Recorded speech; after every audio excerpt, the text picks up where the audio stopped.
live over here on the YouTubes. There we go. Yeah. Now I think we're live. I think we're pretty... Waiting for me. I'm here. Are you? I thought I was.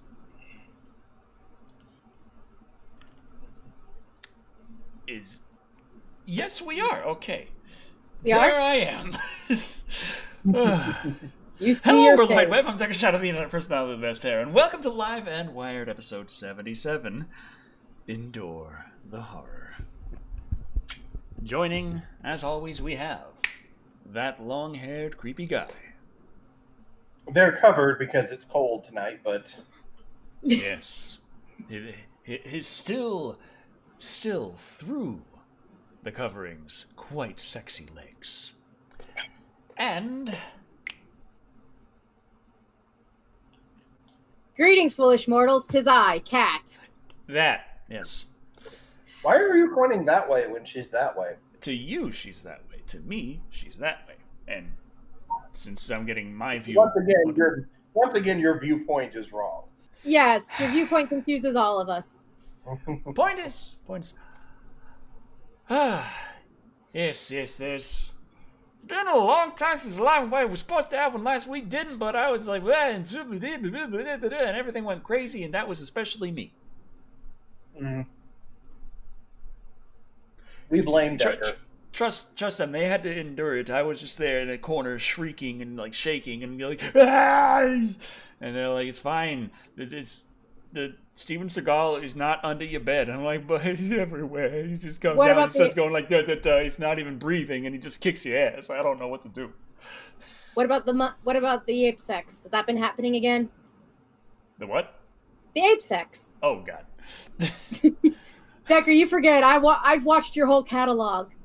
I thought you said the insects, and I'm like, yes. No, we kill them. We go for I thought it was... We I thought she annihilate. said imp sex, and I was like, Decker's watching movies that have imp sex in it now? So, there goes our monetization. What monetization? Hi, Cat destroyed it this time. Yay! Cat, could you check on things like that? I don't know. Fine, I'll do the messaging. Well, I'm streaming. It's very... Unprofessional! Yes. So yes, how is everyone doing? Do a Back to the Future review, says Bunta.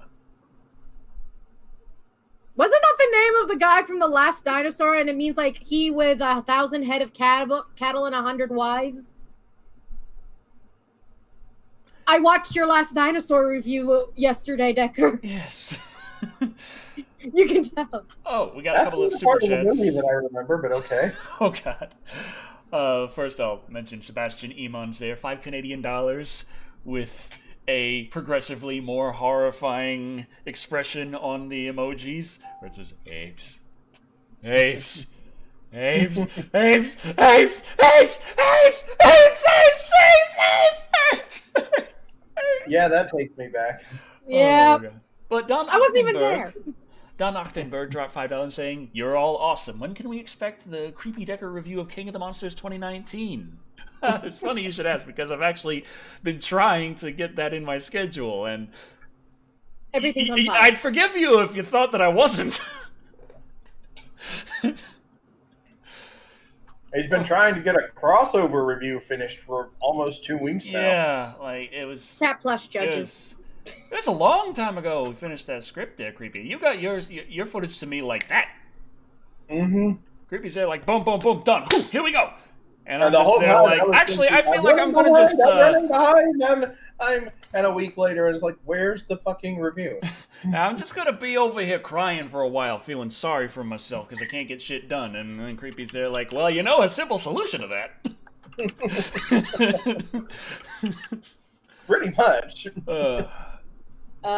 Jake Schuster just said there's a new Tremors movie. I think we've been in the... I think it's the come one up that a takes couple place of in the times tropics. Oh, God. My balding head is just... No. You're not balding, Yes, Decker. I am. No, you're not. You have a very high hairline. I didn't always.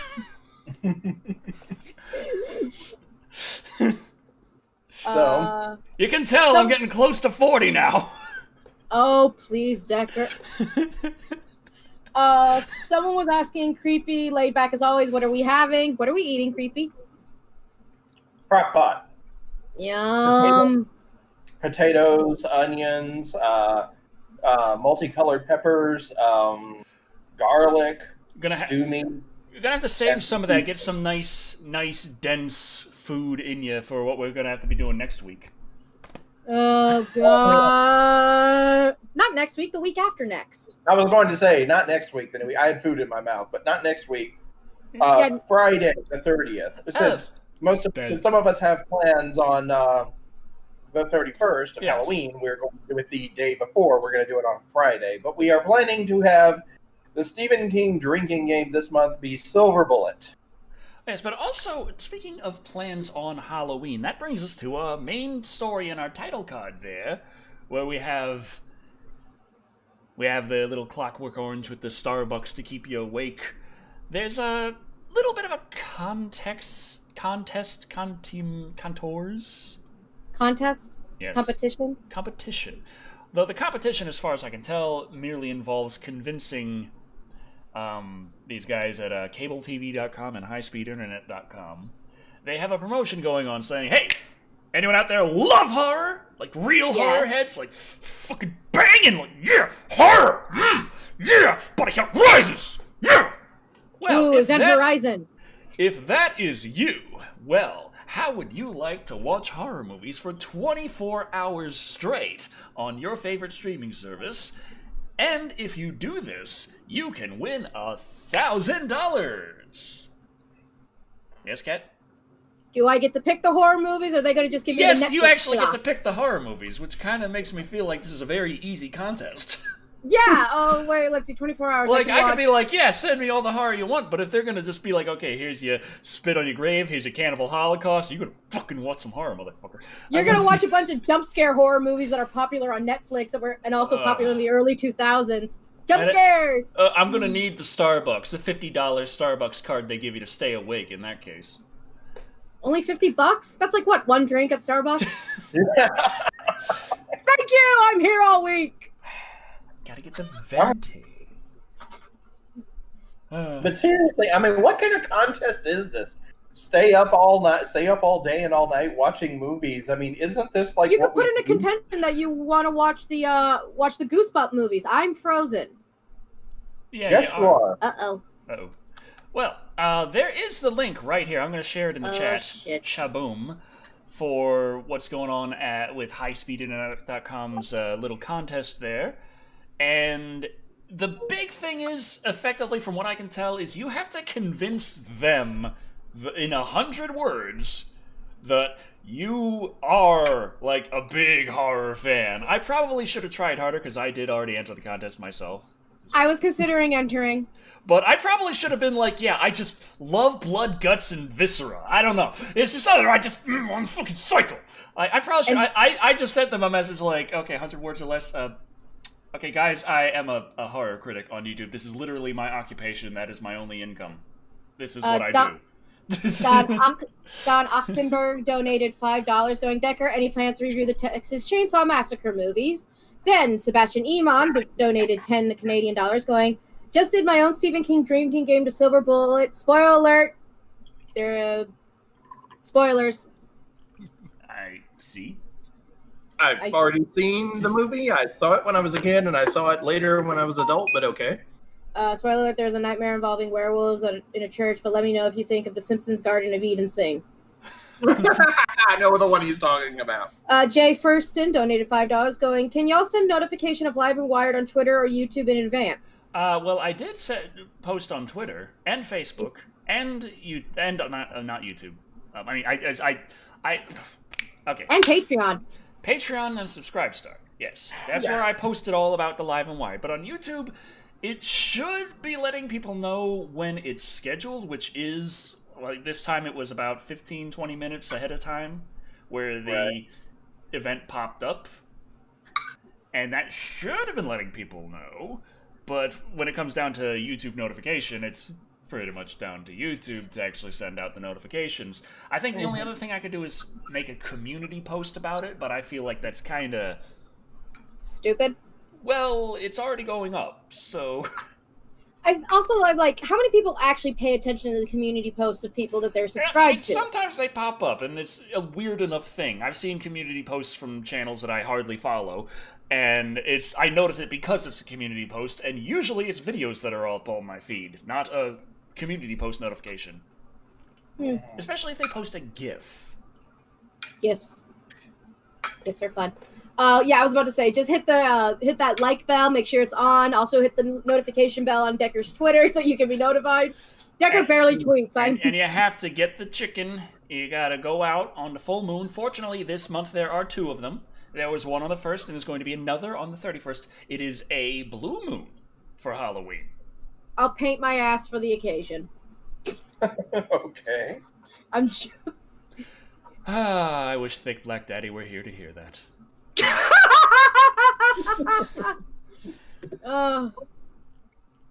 Oh man. Apparently Fernando Diaz is having issues donating. I have no clue how to help you with that. Apparently he's not able to donate. I remember trying to do some super chats earlier on another channel, and I wasn't able to, and I couldn't figure out why. Because when it failed, YouTube didn't tell me it failed. It just kind of didn't do anything. I was going to say, though, it could be a problem with YouTube itself. Yeah. You know? It's like Bethesda. It just works. Yeah, except Microsoft isn't paying billions of dollars to buy YouTube. Speaking of things working, I didn't say this on my channel or anything, but I've been having some problems with my Patreon for a while. There was actually someone who donated to be like a patron that I, want to say thanks to, insert name here at the beginning of every video. And I was not aware of that because I did not get any kind of notification. So I had to pay like $15 to... the question from Donna. Oh, the Texas Chainsaw Massacre. Get my email back so that I could get into Patreon, but it was worth it because now I have access to both again, and I'm very happy about that. And I'm getting some stuff that I hadn't been able to post yet posted there, and I'm also going to be nagging Decker that we need to finally do some more riff tracks. Brendan Flicks and Games donated $4.99 and goes, "Hey Decker, can you review Darkman? It's a very underrated superhero film, one directed by Sam Raimi before he did Spider-Man. And Sam Raimi did good Spider-Man movies, if I remember." I have seen Darkman, actually. It's not a bad movie. Don Ochtenberg dropped $2 saying, "You didn't answer my question." And yeah, he asked if we're going to do the Texas Chainsaw Massacre reviews. I don't have any on the docket. I don't have any schedule, but it's not something outside of what I would... It's not like I'm looking at like, Texas Chainsaw Massacre. What would I have to say about that? Texas chainsaws? Body massacres? Is there a body count? Leatherface? Oh, dear. The penis symbolism of the chainsaw?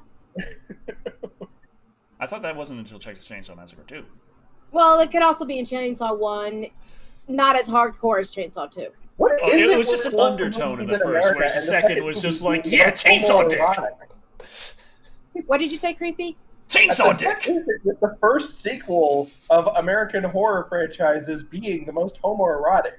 Texas Chainsaw Massacre 2 and Freddy's Revenge. Yeah, Nightmare on Elm Street 2. I'm just saying, I'm noticing a trend here. No, I was gonna say Carrie 2, The Revenge. I was gonna say, was it homoerotic? No. I don't know. It depends on how you interpret the friendship between Rachel and her dead best friend. Yeah. And yes, there's a sequel to Carrie, Decker. Uh-huh. Drop? What? Drop? Drop what? Sorry, my brain... Try speaking in English, Decker. My Deccanese is not that good. Carrie? Drop. Yes. Oh. That wasn't funny. Yes, that was not funny. No, it's not even dad joke level of funny. Yeah. Anyway, yeah. But I think we got off topic for a bit. We were talking about that contest where basically you get paid to watch horror movies for 24 hours, then you're given coffee, apparently. Well, you're giving a $50 Starbucks gift card. I got my own dang coffee pot over there. I can have more coffee from $50 from having to buy a new coffee pot, some coffee filters, and a bag of coffee than I ever would buying $50 worth of coffee at Starbucks. Yeah. I could have just bought like all the coffee I need, all the special peppermint flavored cream. Yeah, you get the cream and the sugar in there too. It's like, what? I just used my $50 Starbucks card on this. I have enough for the 24 hours. Anyway. Nostalgia Slammer wants you to review Lake Placid. I watched a video about the Lake Placid, actually. About the animatronic alligator used in it. I was going to say, wasn't that the movie about the alligator? Yeah. It's beautiful. Anaconda It actually, it was so massive. And actually, they put it in the water to test to make sure it actually worked and all the mechanisms were waterproof. And it killed everyone. No, it actually swam so realistically to an alligator, it was able to propel itself without any assistance. Oh. That's actually like scarier. Yeah. No, but it was like, it's awesome and beautiful. And sadly, they dismantled it for parts when they were done with the movie because the prop was so big and they didn't think they'd ever have a use for it. I'm sitting here going, we could use that for Meth Gator. I was just like, I was on YouTube and I went down a rabbit hole talking about animatronics and the abandoned ones and like that one and the submechaphobia, which is the fear of machinery and man-made objects underwater. And they talked about Emilio Valdez asks, which version of Invasion of the Body Snatchers would you review and make a video on? Well, I guess Invasion of the Pod People. I was going to say, he's already done it technically with the Asylum. Oh, the Asylum. Oh, man. That was a long time ago. Yeah, oh, God. What was that? Was that late? Was that at the tail end of 2011, or was that at the beginning of 2012? 2012. Okay. The end of 2011, the only one I did at that point was Predator 2. I think that was like, when I just started, it was the last Wednesday of 2011.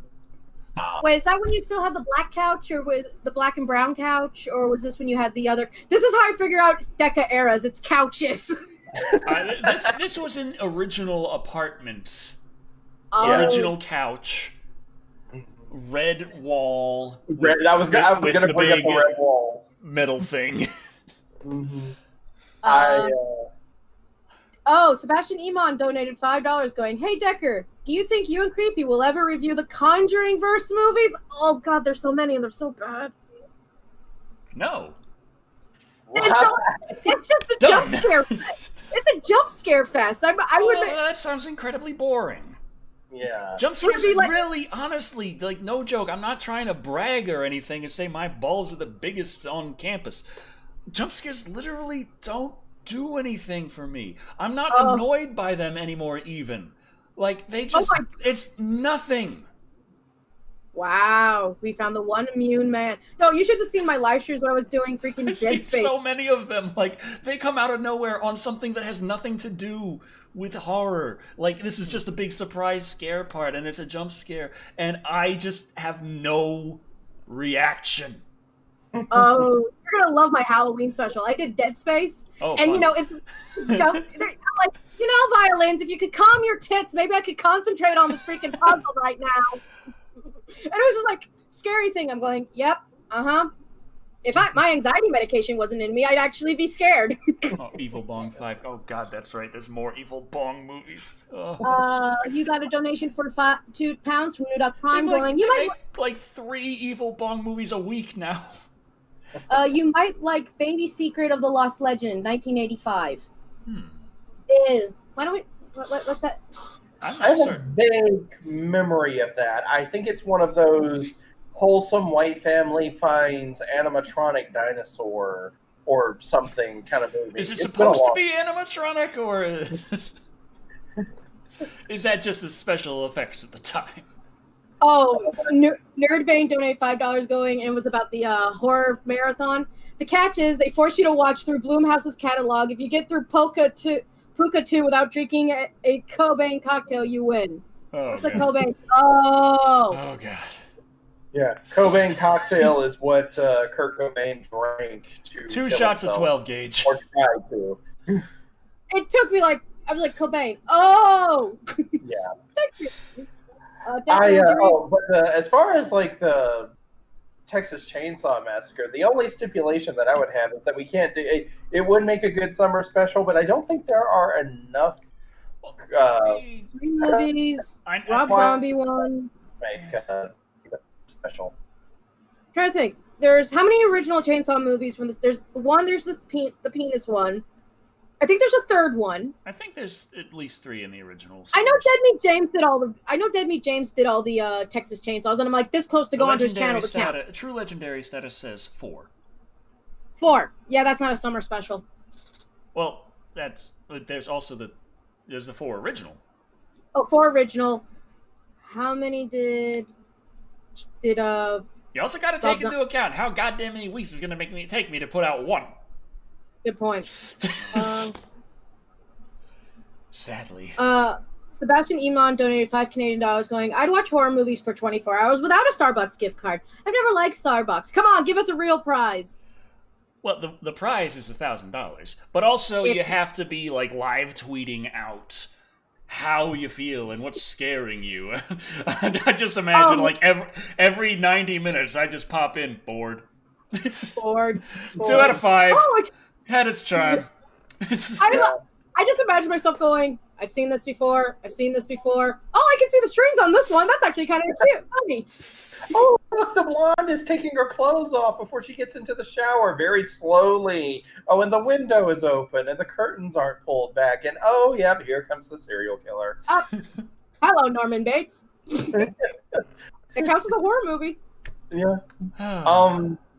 But before my connection hiccuped, what I was going to say is that did we ever discern how many sequels are there? How many movies in the original series? 4, but then there's all the remakes and the others. Yeah, right.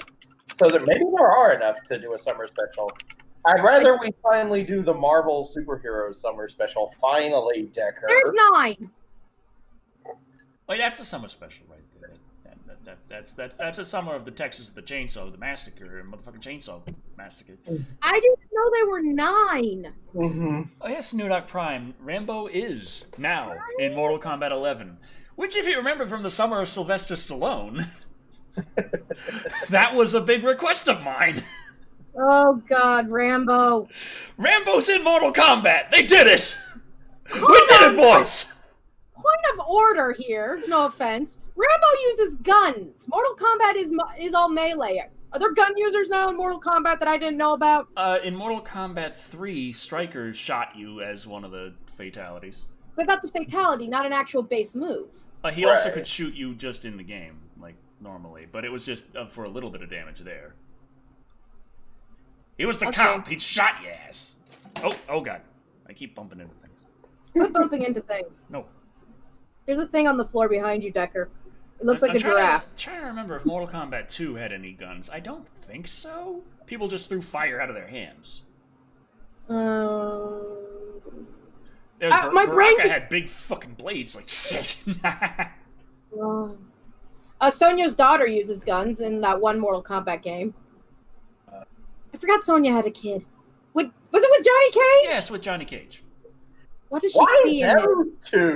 What does she see in him? Well, in the one decent Mortal Kombat movie, they actually did say, hey, how about Sonya and Johnny Cage? Why not? And one reason would be that Sonya is not interested in dating during a fighting tournament, but I would imagine Johnny Cage would be.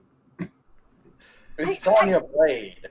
Johnny Cage would be interested in anything so long as it doesn't threaten his masculinity. Well, okay, in that case, Sonya was the only female character in the first Mortal Kombat. That makes sense. So there we have it. That's why. Johnny Cage is horny and Sonya pretty much the only option with only 2 arms. I couldn't take Johnny Cage seriously after the one design they gave him where he has Johnny tattooed on his chest. I'm like... I guess I should keep my shirt on then. I'm actually going to be the one who says this out loud. Yeah, that would be helpful. Yeah. No, but it's just like weird. Also, for some reason, I don't know if it's because of Katana was introduced in Mortal Kombat 2, as well as Melina and Jade. Jade was ranked one of the sexiest female characters in video games many years ago. She's just a green katana. But she is sexier than Katana. I mean, I like green more than purple, but most people would consider that sacrilege. Katana's is blue, Decker. Purplish. That's not... This is purple! My borders are purple! Yeah, that looks... not blue. I had a Sega Genesis, the colors were off! This explains everything. But the gameplay was better. Meh. Well, at least in the first Mortal Kombat. I'm not sure about Mortal Kombat 2. I never played the SNES version of Mortal Kombat 2. SNES version of Mortal Kombat 1 is sluggish as hell, though. But it looks pretty. But there's no blood.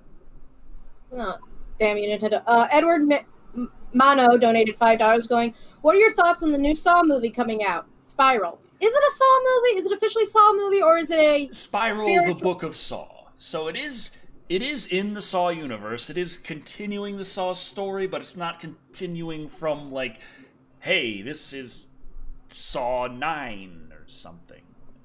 Wow, the studio is getting really desperate at this point. It's written, directed by, and starring Chris Rock, as far as I remember. Chris Rock.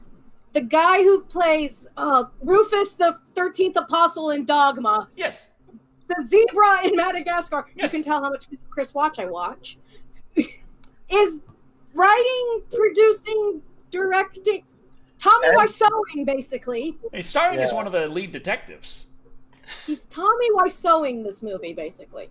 Yeah. I think because I'm wearing a scarf, I'm sounding more and more critical of things. The scarf is bringing out the critic snob in you. They began filming Scream 5? Say again, Decker, I didn't catch that. According to Darkwave Duck, they began filming Scream 5. Yeah, I've heard about that. I'm a little bit on the fence because on the one hand, I actually liked Scream. I like the Scream franchise. I did a review on all of them. Only 3 of them got uploaded because YouTube. But I love the first movie. Liked the second movie. Third movie was Fourth movie was pretty good. You know, this fifth one I'm kind of about, but I probably still go watch it. If nothing else, it'd be something to do. Yeah, I'm trying to figure out what's going on. I can imagine Kat and I going to see it on the same day and then coming back and being like, okay, this is what I saw, and this, give me your thoughts and I'll give you mine. Yada, yada, yada, 3 hours later. That's not how it works.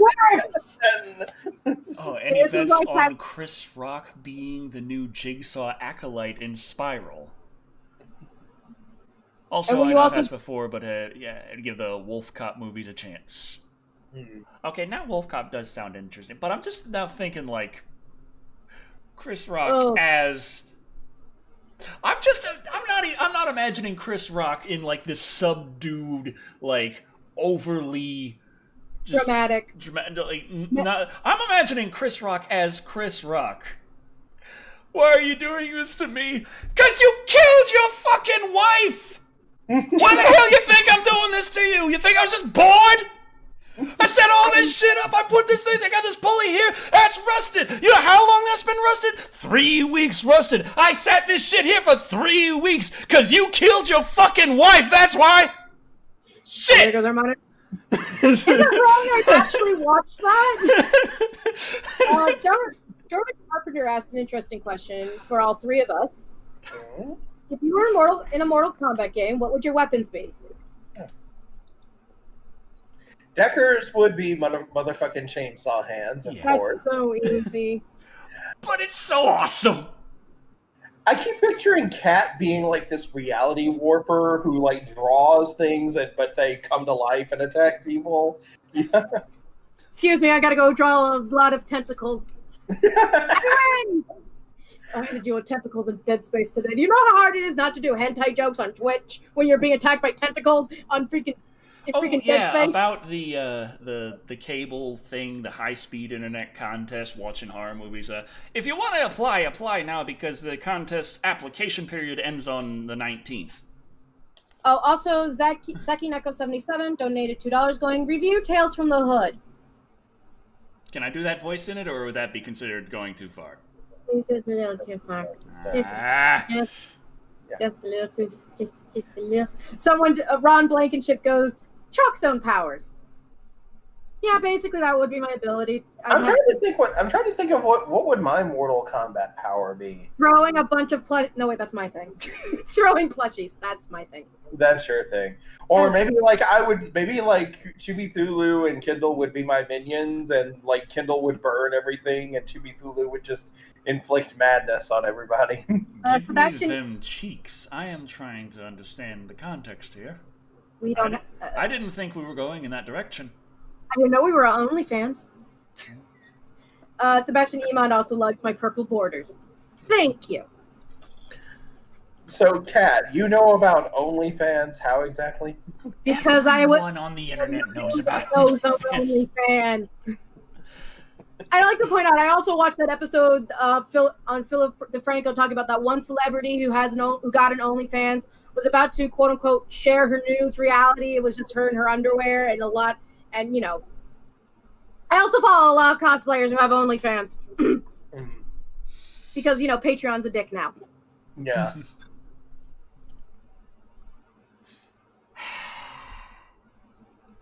Hit. Blue gay thumbnail stripper moment. Wow. Well, okay. What? That's just a request made. I was about to say exactly why I wasn't going to do that, but in trying to say the name of the person who said it, I realized I can't. What? Huh? So. Decker's saying things that don't make sense. This is not unusual. Speaking but I feel of like things that don't make sense, Jurassic World is getting a roller coaster at Universal Studios. Are they going to get rid of the Jurassic Park water ride? Because I really like that one. I don't know, but they're calling this the Velocicoaster. Oh, God. I don't know why. It's... A Velocicoaster sounds like a cup coaster that you have that looks like a little velociraptor and goes rap. I mean, the article on Thrillist here says that it's full of raptors and looks intense, but from what I could see of the little... It's not going to look like that. Yeah, they got the little preview conceptual rendering, and they show raptors from the movie scenes, and then they show, here's the coaster. You're going through. Ooh, look at it, loop-de-loop and shit. Yeah, going down there. Look, there's raptors in the movie. Okay, you're looping again, over water. Yeah, raptors from the movie. Okay, we're going up here now on this coaster. And we just kind of flip around, go back down here. Looks pretty awesome. Apex Predator of coasters, Velocicoaster is here. Anthony Watson donated $5 going, what would you guys do if you were stuck on an island together with little chance of escape and there were dinos everywhere? Meat eaters or plant eaters? Need to know that first and foremost. I have two different plans. She has plans for this. Well, I'm most likely going to die in the first week, but number one, it's going to be awesome. Also probably terrifying. I'm going to geek out a lot. But I'm going to try mostly to just lay low and get my survival shit down until I can figure out like what I can spread out from, what I can do to improve my survival chances, improve my defenses. But during that time period, the predators will probably track me down and eat me. I'm very shocked to hear that this doesn't involve you trying to ride a velociraptor. That's plan B. That is, if I survive long enough, I can raise some and get it to trust me, and then we can go around and go riding. But I'm probably not going to get there, so that's not part of my initial plans. My initial plans involve trying to just live. That's also part of my initial plans, and if it's also just plant eaters, I'm finding a freaking triceratops and riding it. They charge. But it has shielding for my legs. It is. Gotta protect the one thing I have. Anyway, Sebastian Iman donated $5 going, how can you do Scream without Wes Craven? Just let it end with 4. Also, have you guys seen the MTV Scream show? No. Blech. Oh, That's man. why. I tried to watch that, and it was yeah, that was the one where they couldn't even afford to use the right mask, right? Right. They couldn't even get the Scream mask. They had to use this generic... Even Jason more Bourne generic. mask knockoff. Yeah. Go ahead, Kat. Sorry. Okay, hold on. What, they couldn't find one? Because I want to point out, when Scream was a thing, I remember kids dressing up as the Scream Killer in elementary. No. They couldn't secure licensing rights to use the Scream mask, so they had to make this kind of a generic Jason Voorhees hockey mask knockoff thing. They couldn't even use a hockey mask either. They had to invent their own. That is interesting though, because that means that they had the licensing to use the name to be canon in some way, but not to use the mask. That was held to a higher standard that they couldn't afford. Right. This actually is kind of making me understand a little bit more that perhaps there's a bit more complicated reasons why so many things based on so many properties fuck it up so bad. Maybe they just can't afford the entire thing. That is possible. But yeah, one thing I remember hating about it though is that I did not like the main character at all. Most of the characters that I did like ended up dead, or they were given so little screen time before they were killed. And so honestly, by the time the first season ended, I was just ready for it to be over, and I was like, I'm not even going to give season 2 a try. Newfoundland Farzerg, sorry, donate $5 going. Right. All right, donate with Train to Busan out and #alive. Do you think we'll get a return of American-made high-budget zombie movies?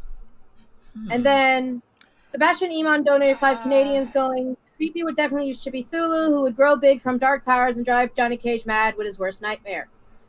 Timothy John. About the return of high-budget zombie movies, I'm thinking that those are less indicative of, hey, here are these things, they're coming out, they're successful, and they're making gangbusters at the box office, and more, those I feel are riding the coattails of things like The Walking Dead. Yeah. So I'm not so certain. It doesn't mean that it won't happen, but if it does, I don't think that'll be why. Yeah. Tiffany John donated $5 going, hi all, I hope you're doing well. Any Creepy/Decker collab reviews planned in the future? All my best. Okay, I got them all down now. Stop donating so much. I'm supposed to be editing one right now. It's been a while. Creepy's been asking me what the fuck's taking so long. Pretty much. Also, sorry I had to duck out like that. I got an emergency call I had to answer. Nothing's wrong.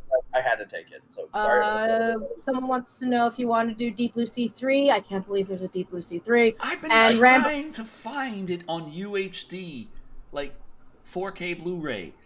I'd like to get 4K Blu-rays when I can. I've seen that exists, but on Amazon it doesn't. They're like, hey, would you like to rent this digitally? I'm like, no. What if the digital is 4K? I need... Oh, yeah.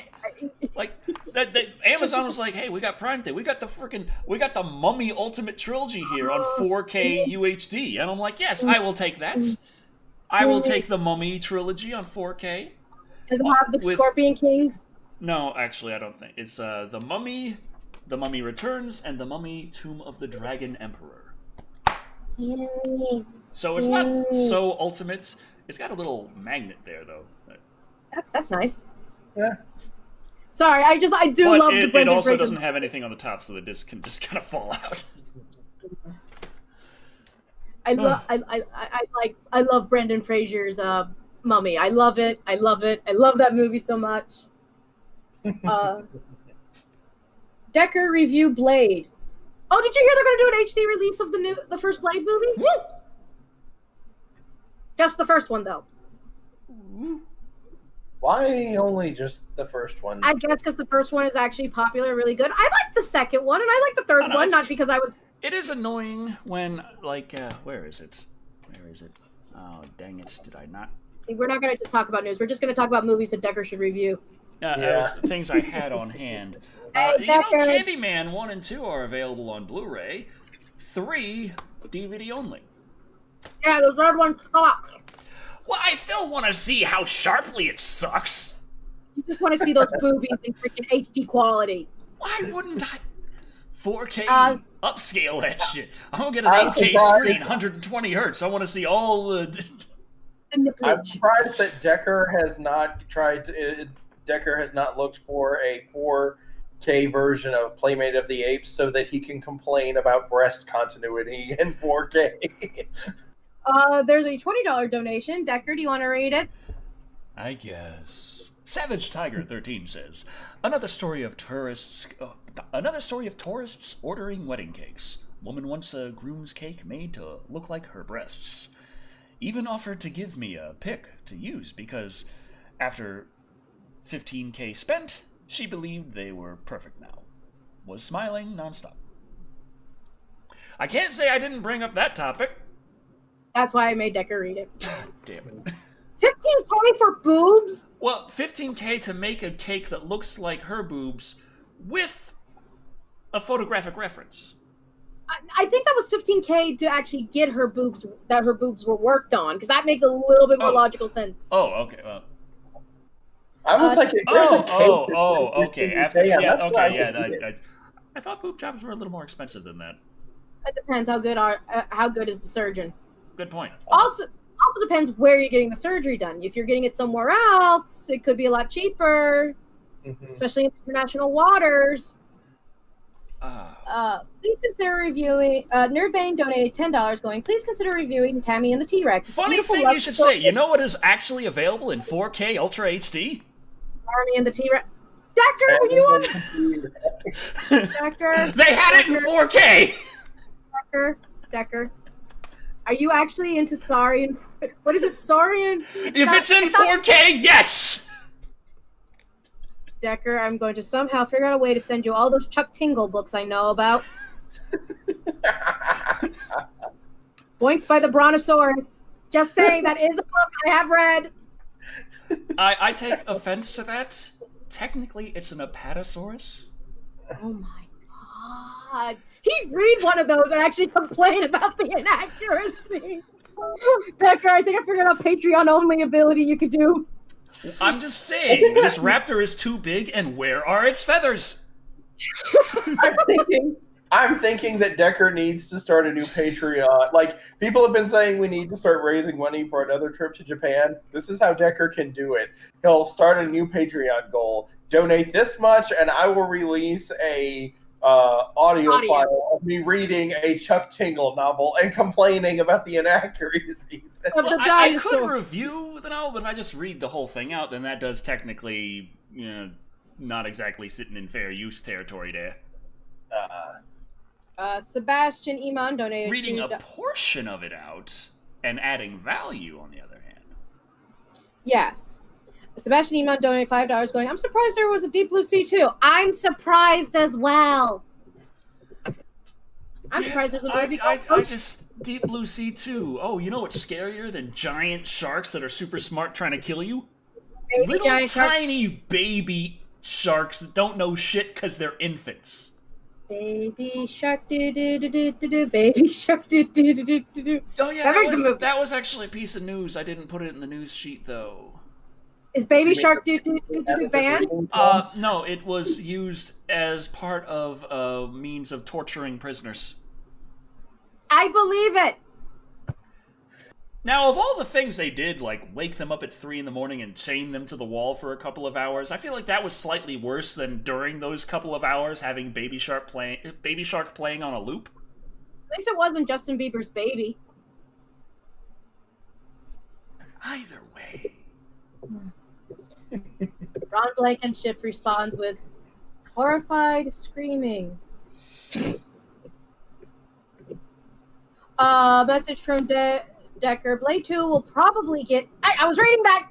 We'll probably get a 4K HD Blu-ray when Del Toro oversees a 4K remastering of the film. Wait, Del Toro did the second movie? because it says when Del Toro oversees a 4K remaster of a film. Could be WAP. Oh god, I haven't even heard WAP, and I'm already sick of it. You know what? I'm annoyed that they got away with so much freaking. Women, be strong, be powerful, love your body, whatever. But all the naked cleavage everywhere, and I mean nip fountains. Is it in 4K? Yes. Okay, I'm going to check this out. For review but it's like purposes. They have breasts out everywhere, and YouTube, I can't even do artwork with cleavage in it without YouTube getting mad. Alright, it's a lovely double standard. Yeah. Sebastian Iman goes, what are your guys' thoughts on Marshala Ali becoming the new Blade? I'm okay with it. Is Thick Black Daddy not going to be here today? Well, it is an odd day because last week was technically the right week, and it wasn't because I was there like, so. He was there. So if he can't make it today, I'm not holding it against him. I'm holding it against me. And so should all of you. Underworld series. Yes, sexy vampires, sexy werewolves. Yeah, I had the first one on DVD, but I never even took it out of the wrapper. Now he's got to go buy the HD one now so he can watch the leather squeak in HD. Yes, absolutely. If it's in Dolby Vision, all the better. That color depth. Empowering cleavage in 4K. How are you going to appreciate black leather tight on the ass if your blacks aren't as black as they can be? But then you can't see the cleavage the ass cleavage definition because it's Absolutely, all black and black. You can because you see the differences in the shades of the black. Oh my lord. Whereas he sounds like me. On a standard definition DVD, it's all just one big washed out color. Decker, you sound like me when I'm trying to give an excuse why I'm looking at pictures of asses of video game characters. Art reference, I swear to God. Right. See, it's just a hobby for me. Mine is a hobby too. Last time I checked, no one's paying me to draw freaking Gladio ass. 50 like Shades not of Grey. anymore, apparently. You haven't had a commission for it in a little while. No, I haven't had a commission in a while. Diva was the last one to commission me. Oh. Yeah, I'm still working for you. Think about it this way. No commissions, more focused on working on the comic, where I have to color bare naked butt all day. True. I'm getting tired of looking at man ass. Which is a statement that you just said out loud on live TV, on live stream, so... No, please. We all know I have recorded incidents on here of me saying some weirder shit about butts. True. One of them involves Mochi. But yeah, I should probably talk about the other thing going on with theme parks, because it's kind of the theme of the poll, and there's more news about it. No! The Super Nintendo World? I've been talking about before on Live and Wired long ago. I have a dumb question. Will they have a Smash Brothers area where I can beat the crap out of little children with punji sticks? Not punji sticks, those giant cotton swab sticks that were on American Gladiator. Well, we can find out in spring 2021. Oh, I gotta wait till then. So Nintendo has announced that its first theme park area will belatedly open at Universal Studios Japan in Osaka next spring. Super Nintendo World was originally planned to open before the 2020 Summer Olympics in Tokyo, but the date was pushed back along with the games themselves due to the redacted. So, yeah, they got this Schwab's Pharmacy. I guess that's a Mario thing? I think it might be in Smash Brothers. Okay. Or it's in Super Mario Odyssey. I don't know. It's been a while since I played a current Mario game. You can have fruit taco hats. Japan is weird. Okay. Drink out of the power-up mushroom. Will I get bigger if I Get do? some Italian ice with the Mario and Luigi. There we go. Now we're getting it. Oh, they say this is ice cream in it. It's a gelati. They got gelatis. Do they have a section that's dedicated to Legend of Zelda and, the Ganondorf area? I'm going to just be there for like 3 hours. Don't ask why. No, you're thinking of Nintendo Land on Wii U. Damn it! Is there an area with Bowser? I'm going to be over there for 3 hours. Don't ask why. So the cafe and store will open from October 16th. Are they talking about this year or... Because that's yesterday. And if so, I'm going to Japan right now. I want the Mario gelati. Gelato. Actually, I want the Luigi gelati. Gelato. Gelati. Gelato. You're pissing off the 1/8 of me that's Italian. It means I'm pissing off John Massari if he's watching. John Massari, are you watching? Smote him. Smote him. I'm over. Cat, you get. Smote him. There we go. I swear, I'm going to reverse my freaking camera just so I can be like, smote him. Minecraft characters coming to Smash Ultimate? He uses a pickaxe as a weapon. It pisses me off as a Minecraft player. Yeah, it should be a sword, really. Yeah, but there's so many sword wielders in freaking Smash Brothers. Everyone's like, why not do the DDD, not King DDD, the little round squishy thing that has the spear. Waddle Dee. Waddle Dee, yeah, Spearman Waddle Dee. That would have been interesting. Savage Tiger 13 donated $20, going, fun fact, the song These Boots Are Made for Walking was used during the Waco siege to make the cult surrender. Oh boy. That's my grandma's divorce song, actually. Okay. Yeah, that song played right after when she was wondering if she should divorce my grandfather, and that played, and it's like, yeah, we're doing a divorce. Oh boy. Should add Captain N to Smash Bros. But Captain N, I don't think he was ever in an actual game on a Nintendo console, was he? No. So. Whereas Minecraft Steve was, but at the same time, it's kind of funny because he was requested for so long. Why? I don't know. Waluigi was also requested for just as long, if not longer. Longer. Because I think they only requested Minecraft Steve when Minecraft was available on a Nintendo product. Because everyone always does the rule, if you want to put a character in Smash, it has to have been at least one Nintendo. That reminds me, isn't Minecraft like one of the only new Nintendo 3DS games that you require the higher end hardware to run versus the regular 3DS? But it also wasn't actually in 3D on the 3DS, which kind of explains why the 2DS is the only one they're making now. I'm the only one out there who ever cared about the 3D. I'm sad about that. No, I have a 3DS. I play Animal Crossing on it and stuff. In 3D? Yes, and then I got a migraine after 5 minutes. Yeah, I just kept playing in 3D and powered through. The eyebrow is raised, Decker. Oh, shit! Speaking of harming myself for no reason other than video games. So, Creepy, should we be concerned? Any more than usual? Also, Decker just got up and walked out of the room. Well, this is our channel now. We're going to now talk about everything. What do we talk about? Resume talking about Gladio's posterior. Oh, the leather pants are so nice. No, it pisses me off because there's DLC, and I have the DLC where I can get shirtless Gladio, but I have to not only finish the DLC, which I did, which was a pain in the ass, but I have to now do this time trial thing, which I suck ass at, and I just want the shirtless Gladio for the love of God. Decker, this is what happens when you leave me alone, and he tells me to talk about Gladio, but... You know, there's 3 chances a day with a medium soda from Taco Bell that you might just win an Xbox Series X. Decker. You're annoying me so much. Only my eyebrows are seen right now by the camera. She's transforming into Daria. And 6 months of Game Pass Ultimate. What's next? To play hundreds of games on your Xbox Series X or PC or on Android devices through xCloud. Decker! Yes?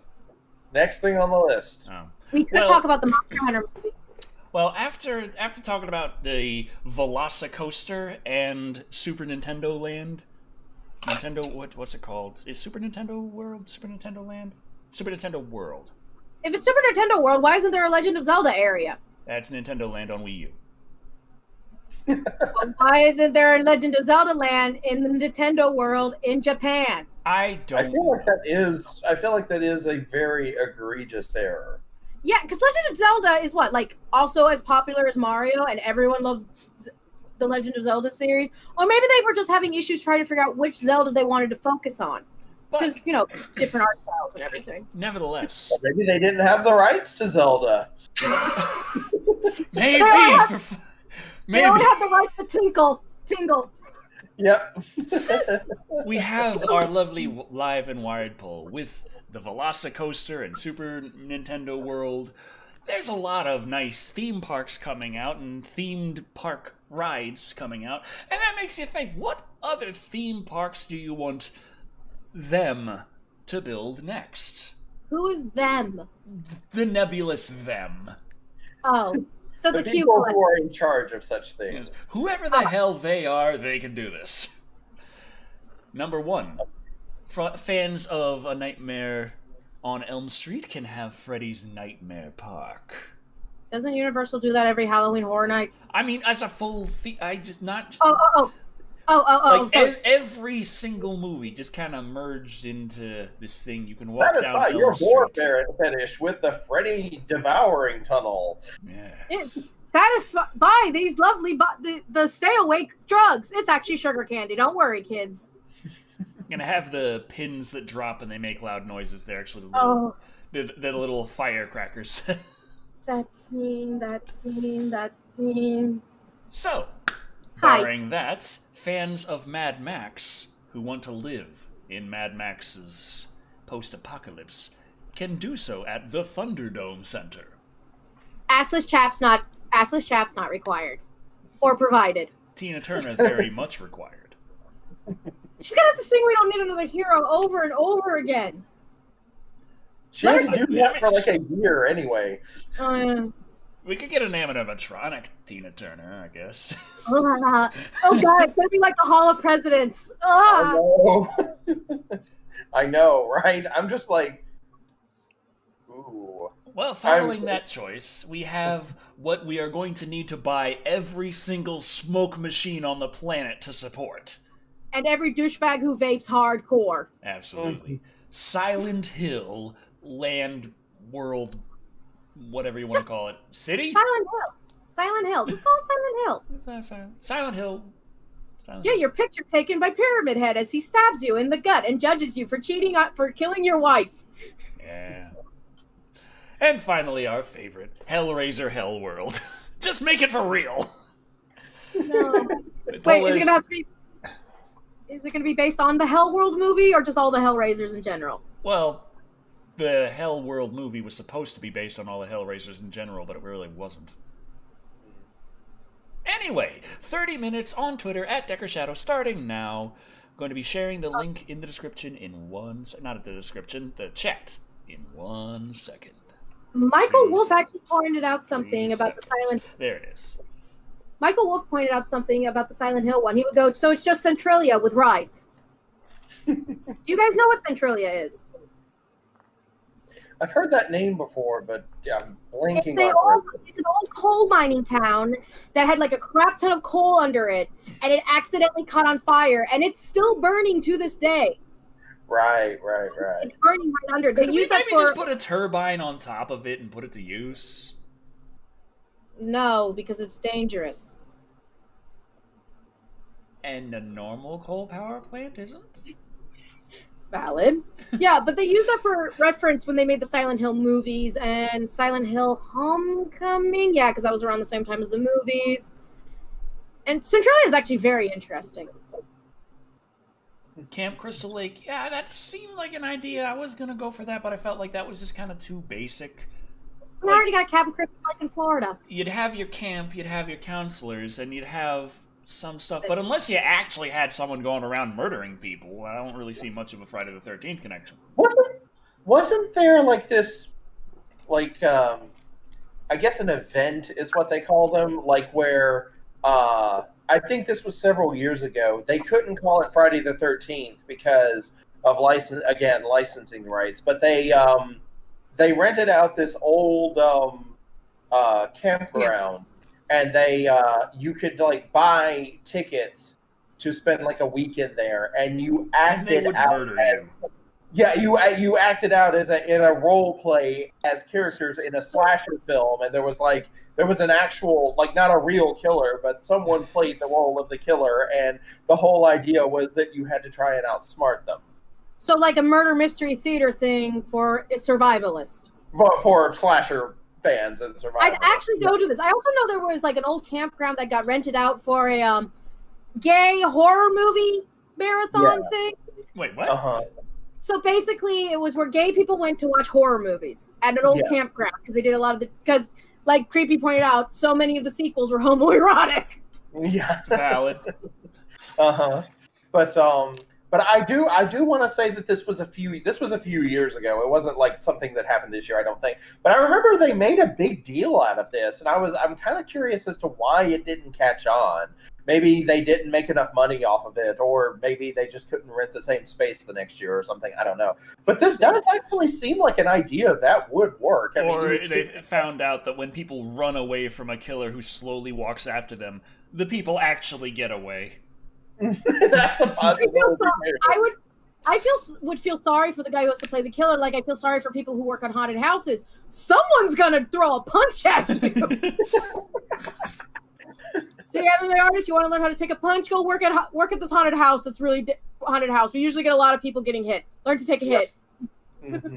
I've heard people in Texas in recent years, because of COVID and other problems, there are not as many haunted houses there that go up as there used to be. Because these were like big deals for some people, like especially in smaller towns where Halloween events, there's not as many of them. So these were things for local people to look forward to every year, and then they started dying out. And I actually feel bad about that because I never actually got to go into anything like this. We don't have those kind of things around here. The closest thing that you'll get is a hell house, and those are more ironically funny than actually enjoyable. Yeah, and I have been to one of those before. I had to go to one, and I ended up being the entire group that I was with. As the climax of the event, you were locked in a dark room with no light source, and a whole bunch of heaters were blowing hot air on you. It was like 105 degrees in there. You could barely breathe.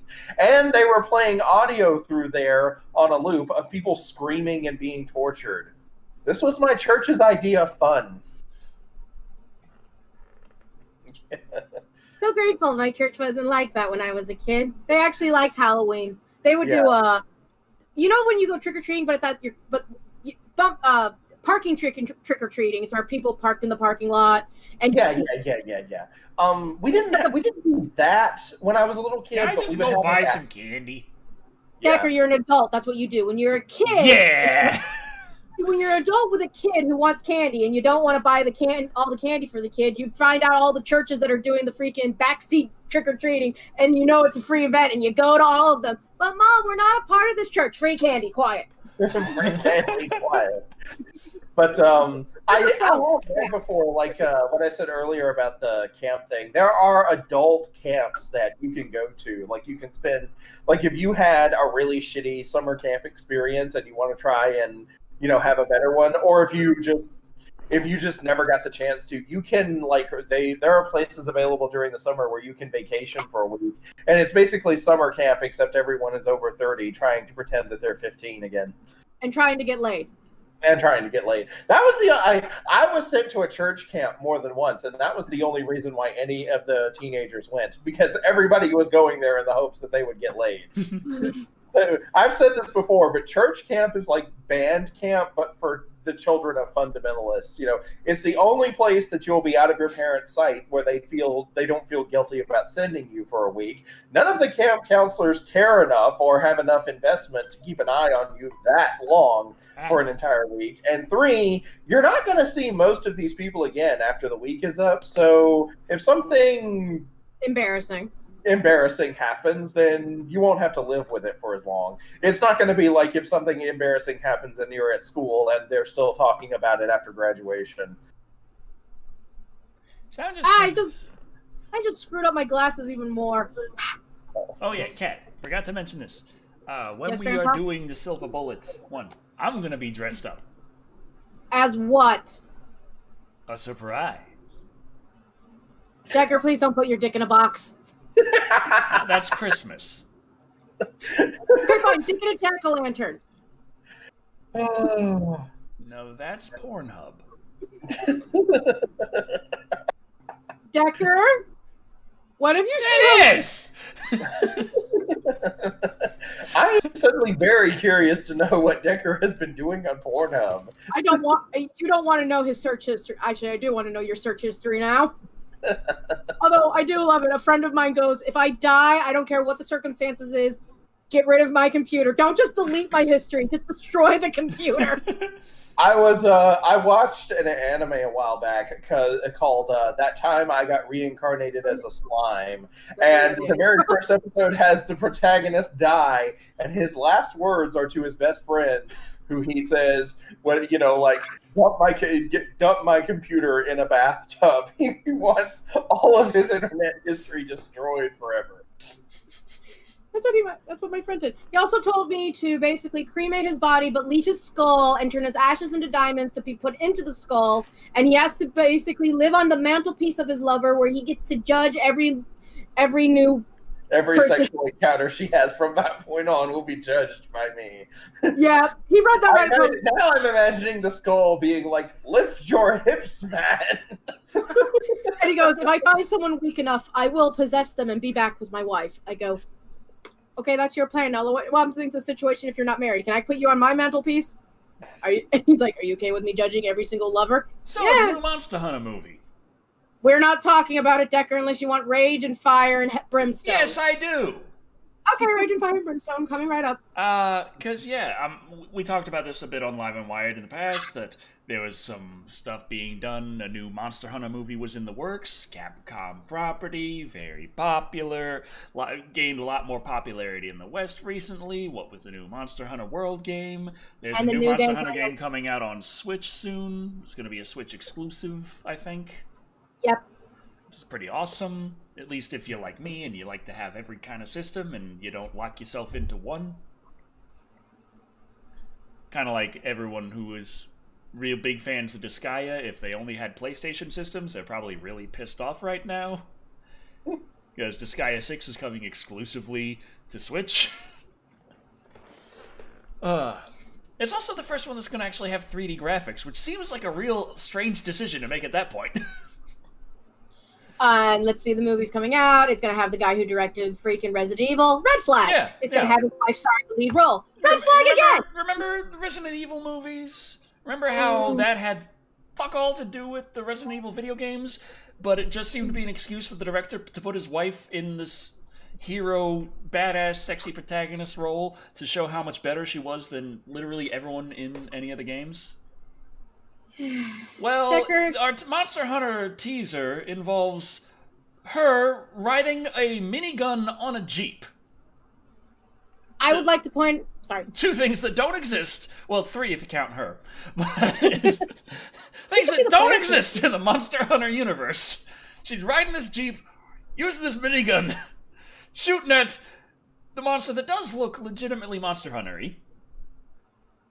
But it's introduced in a way that's very reminiscent of Tremors. So when I saw the commercial, I believe there's a lot of military meddling. Yeah, there's a shitload of military things, like strangely military things going on. So for the audience, if I may, the U.S. military is actually known for donating and producing a lot of movies. They've done most of the Marvel movies, Captain America. Anytime you see a movie that's very, very unironically pro-army, even though in reality it shouldn't be, 9 times out of 10, the U.S. military has actually put money and invested in this movie to be somewhat of a small ad for the U.S. military to get young, impressionable minds to join the army. Back in my day, we called that propaganda. Back in my day, we called that Call of Duty. Back in my day, we called that Top Gun. Top Gun wasn't actually supported by the military, I don't think. I don't know. I don't know. I don't know if, like, Call of Duty, I think, started on its own, but before, when, first-person shooters and military shooters were starting to gain popularity, I remember the U.S. military actually commissioned a game to be made by them, and it came out as America's Army, which was kind of a half-ass version of all the other ones, so it kind of lost popularity. So I don't know if now it wouldn't surprise me if now they do kind of directly fund effect movies. Yeah. And it's also, I don't know if anyone else minus me saw that, but I feel like they're doing a trope which is known as the Mighty Whitey trope, and I also know it as America Fuck Yeah trope. Where basically Americans or a white man come, or white woman in this case, come to land that is quote unquote savage and dangerous, and the natives of the land who have been dealing with this for so long take in the injured white person who somehow has miraculously learned these very hardcore skills that most likely took these people years to master to fight the big evil and defeat it no problemo. Well, to be fair, she has a minigun. Well, I think the minigun gets like, destroyed. You played Monster Hunter. Imagine how much easier it would be if you had a minigun.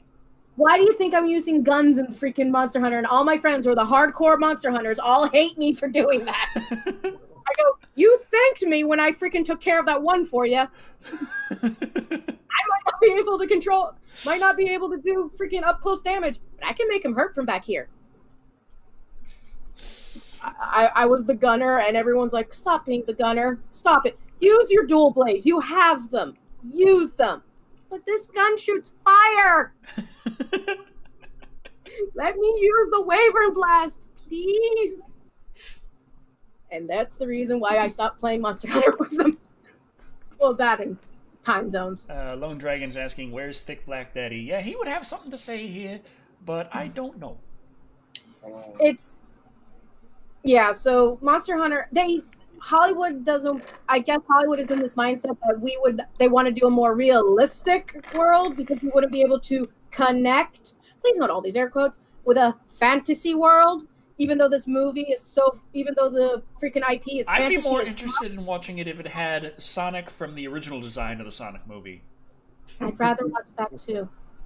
It's just, it does look a lot like Tremors, and I'm like, I remember someone actually showing a screen grab. It's like, well, they got the monster scale right. I go, wow, the one thing they got right in this commercial, the scaling. Yeah. Good for them. How many monsters in Monster Hunter do you fight across enormous swaths of barren wasteland? Diablos, Bareth. There's a barren wasteland in Monster Hunter. I mean, how barren is the barren wasteland? Like, completely featureless except for hills and sand dunes? Oh, no, there's mountains and stuff. Well, not mountains, but, like, things you can climb up upon to get better shots. Snipe points. There's rock formations. There's a cave. Yeah, I know there's plenty of places in Monster Hunter that are not inhabited by humans. Yeah. But I'm just looking at this like, wow, that is a long, featureless horizon they got there. It was very bland. Which desert do you think they filmed it in? The Mojave? Isn't there a growing film... I want to say there's a growing movie industry in South Africa right now. Yeah. I thought Nevada was the go-to place to film desert footage for games now. Was until I think Nevada put in some regulations. It's like the same reason why so many films that are set in New York are filmed in Canada. Okay, yeah. Ontario has become the new Hollywood, or is it Toronto? Also, it could have been filmed in ZA, New Zealand. Yeah, ZA. True. But that usually you go for New Zealand if you're doing any fantasy movies. You know, your Xena warrior princesses, your Hercules adventure. Monster Hunter's not fantasy. Yeah, it's just a lush it's a lush foresty area. Yeah, that's not in Monster Hunter. No, swath of barren wasteland. Oh, ZA is South Africa. ZA is South Africa. Okay. Okay. We learn on Live and Wired. It's a very strange way of doing it, but we do. Dun dun dun dun. Oh, Points man. But why did what? Why hire the same guy who fucked up Resident Evil? And then the first teaser goes out. It's clear he's gonna fuck up Monster Hunter in the exact same way. Pretty much. Didn't the director for this movie okay, so the woman in it, she was Lilu in Fifth Element, right? Was she Lilu in Fifth Element? I need to know more. Oh god, I gotta look this up. Woman who stars in Resident Evil movies. Because I don't remember the name of the actress. Mia Djokovic. Okay. So, what was Mila Djokovic? Yep, Hold on, Wikipedia. No. Just give me her filmography, god dang it. Discography. Yeah, she was in Fifth Element. She was Lilu. Okay. Oh, that's where she met her husband. Oh, so that's why that was a good movie. Yeah. Yeah, because they weren't married yet. Yeah, I think her husband was working on the Fifth Element, and I learned that from the special features on the DVD. Yay! It's directed by. Oh. Huh? Oh. Huh? Cat. A little more information than. He was the director to.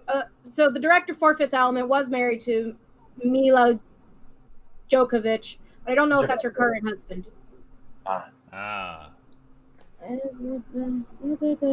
This is what happens when you get me bored. I'm now in a rabbit hole. Someone help me. Anubis Izzy says, "Hey, just wanted to say good job on the videos." I believe he's talking to Creepy there. Oh yeah, so Paul W.S. Anderson is the one directing these. Okay, different husband. She's had more than one. We do not judge. Yeah. But yeah, I remember when the first Resident Evil was announced and everybody was so excited, and then they were like, "Why does this suck? How do you screw up zombies?" You know what the messed up thing is? I've seen George Romero's script for Resident Evil, where he had a freaking assistant play that game like 5 times so he could understand every bit of the first Resident Evil game, and wrote a movie.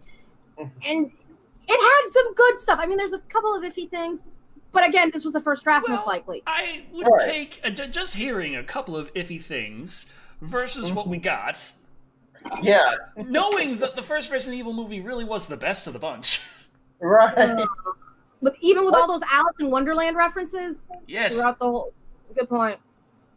I mean, okay, I know I'm in the minority here, but that was actually a thing about the movie that didn't bother me, because I felt like there were bigger problems than just Alice in Wonderland references. 2 things. 1, references to classic literature and so forth in Resident Evil, especially the first game, was actually a part of the mythos and the gameplay, back when the very game was released. And 2, I actually love Alice in Wonderland, so when people make references to it, I'm okay with that. But, I think I'm fine with it when it starts getting a little overdone, or it's like, when it's a little cheeky nod, wink, wink, nudge, nudge, it's fine. But when it's like hitting you in the head, this is like the one Freddy Krueger movie, which had so many Alice in Wonderland references. Right. Oh, also, a New Doc Prime donated £2 going, he directed AVP too. Decker, your thoughts? Your turn. Which AVP? I want to say the first AVP, which is like, this should not have been in modern times. What the hell were you thinking? But still, the WWE brawl between the Xenomorph and the Predator. This is one of my favorite cinema scenes ever, just because it's so goddamn awesome, okay? It is a good scene. Well, it's not necessarily a good scene. It's a really good fight. Requiem. Fuck that shit. Fuck that shit. Fuck that scene with the freaking in the maternity ward. Fuck him with the. Oh god. Lone Dragon is asking Decker if you know what tomorrow is. Tomorrow is Sunday, the day we rest. Okay, I do want to say this real quick. Tomorrow is Lone Dragon's birthday, and he did ask me to do this, so I am going to say happy birthday to Lone Dragon real quick. Happy birthday.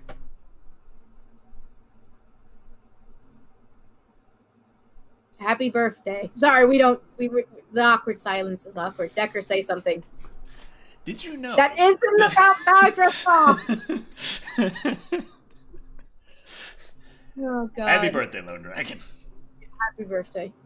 Well, we can put this into perspective. Maybe if this movie if the Monster Hunter movie sucks Chode as hard as we're hoping it does, maybe they'll stop hiring this guy to direct video game movies. That, or they're just going to hire Uwe Boll. I was going to say, how many times did Uwe Boll get work after people realized that he was terrible to direct? He was cheap. He was a cheap director, and it's weird. Although at least how long have Uwe people Boll, Uwe Boll, he's a boxer.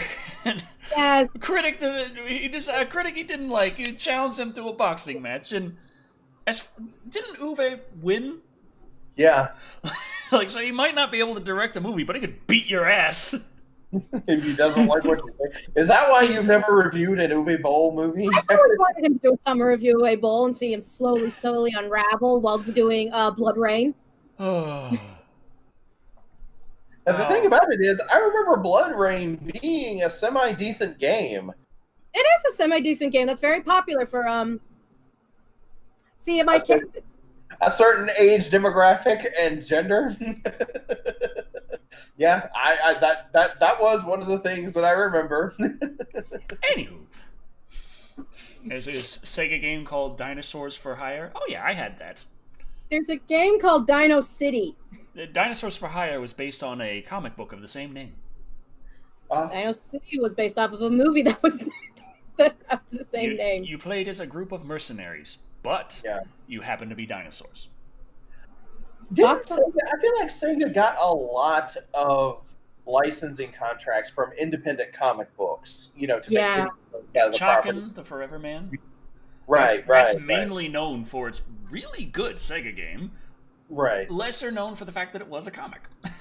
Yeah. It just seems like Sega got a lot of these licensing contracts for independent comic books to make video games out of the property. And some of them were good. Some of them actually worked. And for some people, that was their first introduction to the comic book.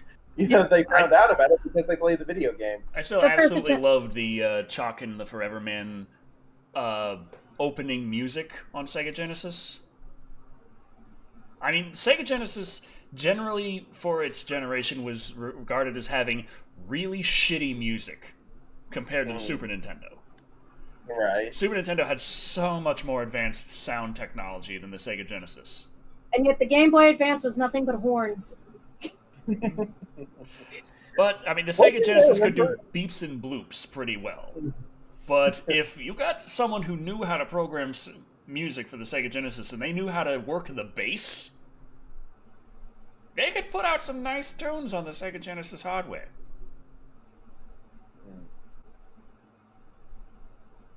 We're agreeing with you, Decker. We're nodding. Okay. Yeah. I just really want to put up the music, but I don't know if I can. Oh well. Copyright is a tick. Yeah, but it's all just... Listen, Nintendo freaking copyrighted a guy doing an a cappella cover of one of their songs, so...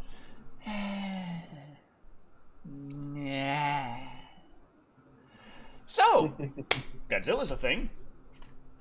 Godzilla's still a thing.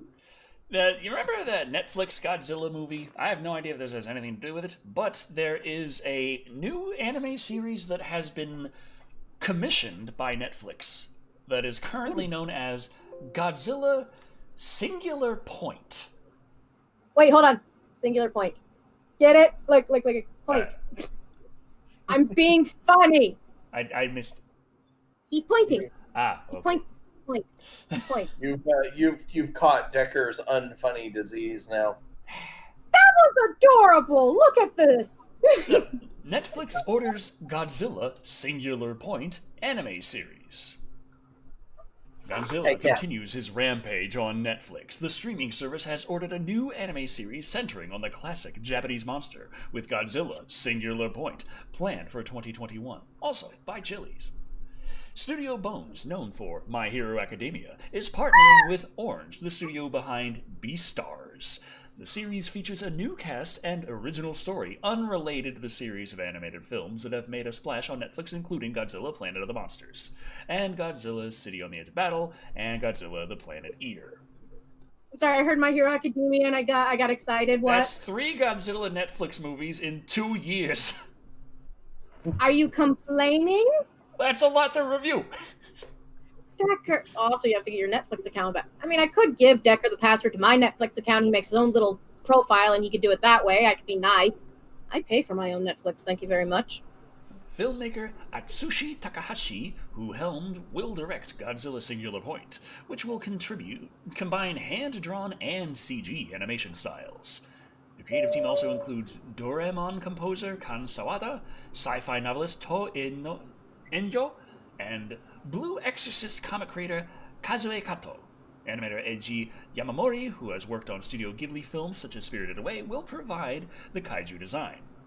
Okay, I'm already interested and I'm already invested. There's a lot of good names in there. A lot of good names. What? Who the fuck is that? Back. What? There's just this I'm trying to think of the right words. Emo? Gender swapped Marilyn Manson. Or Marilyn Manson in that one do you remember that one music cover he had that was the controversy where he had no genitals and boobs? Yeah.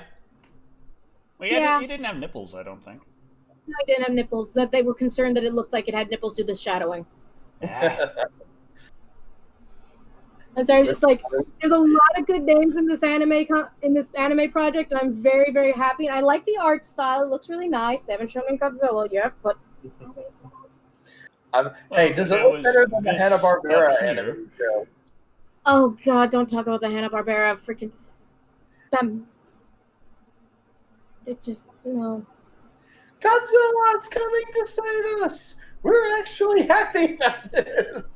Oh, that's a pretty Godzilla. You's pretty. You pretty. Can you tell Cat likes kaiju movies? Wouldn't have guessed. I had to one of the kaiju movies. I just remember that Charlie put the Godzilla planet destroy thing on the once, and I just was like, why is Godzilla so absolutely massive they don't do anything? They're literally like a mountain just sitting there, and everyone's really upset by this. He's part of the Earth, Decker. Yeah, he's just sitting. Just let bygones be bygones. Let Godzilla be Godzilla. Done. Like, what's the problem with Godzilla just sitting there? Well, maybe they were worried that Godzilla might do something like move and like, even if think of it like a volcano. You know it's going to pop sooner or later. Well, that doesn't mean that I go up to the volcano and start punching it. Decker, don't punch the volcano. Things I actually think Decker would actually do. Decker, please stop punching the volcano. You want a vacation in Hawaii? You're not messing with Pele. She's a very nice lady with a very short temper. But yes, I would like to go to Hawaii. Can I punch the volcano? No, you cannot punch the volcano. Here's the thing you gotta learn. I learned this from a friend of mine. You think it's gonna be hot when you go up the volcano? No, it's cold.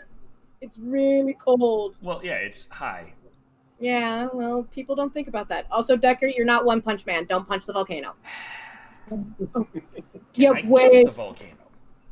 You're not a Hitmonlee. Can I make the volcano feel bad? That's how it's. I don't even know how to respond to that one. I just imagine a volcano's about to erupt. Decker just comes out going, "You're stupid!" Volcano Decker's like, "Aw," and just doesn't erupt. Volcano lava goes back in. Decker, no, Decker.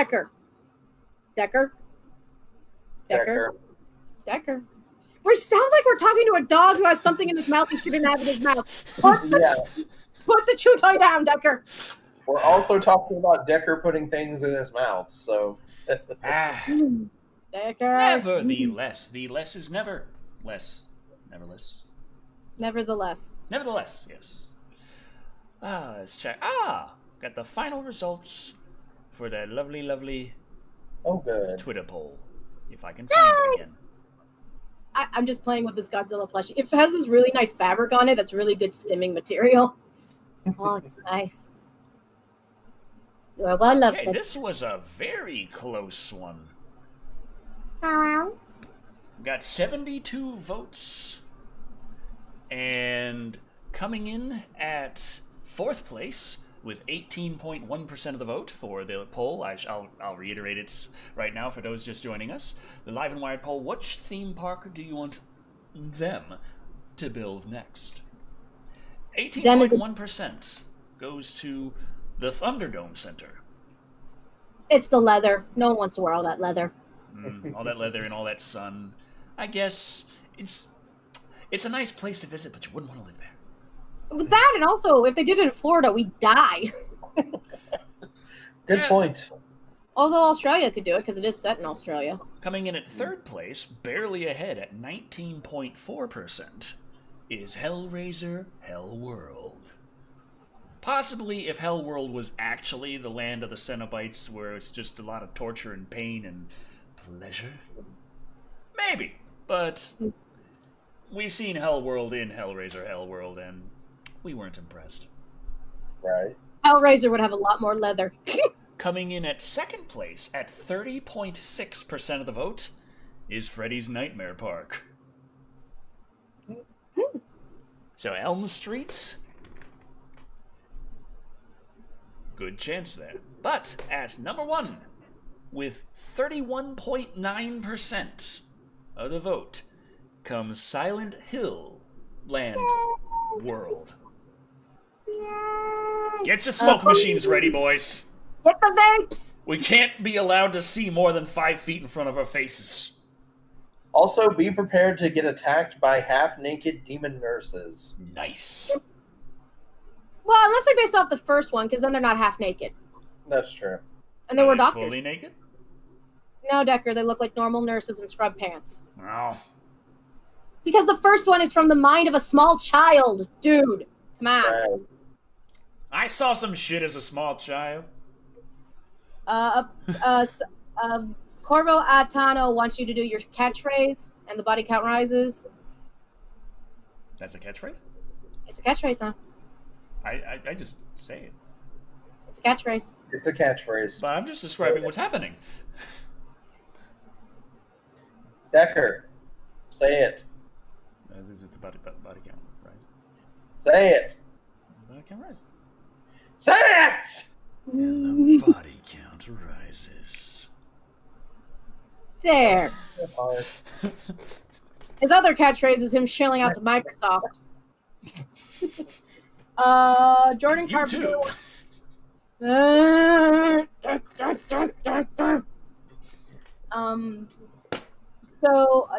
Jordan. One medium drink. I'm gonna need a medium drink after this. Oh, that reminds me. The medium had its release date announced. It's going to come out 1 month after the Xbox Series X. Is there a prequel called The Small? Sequel called Large?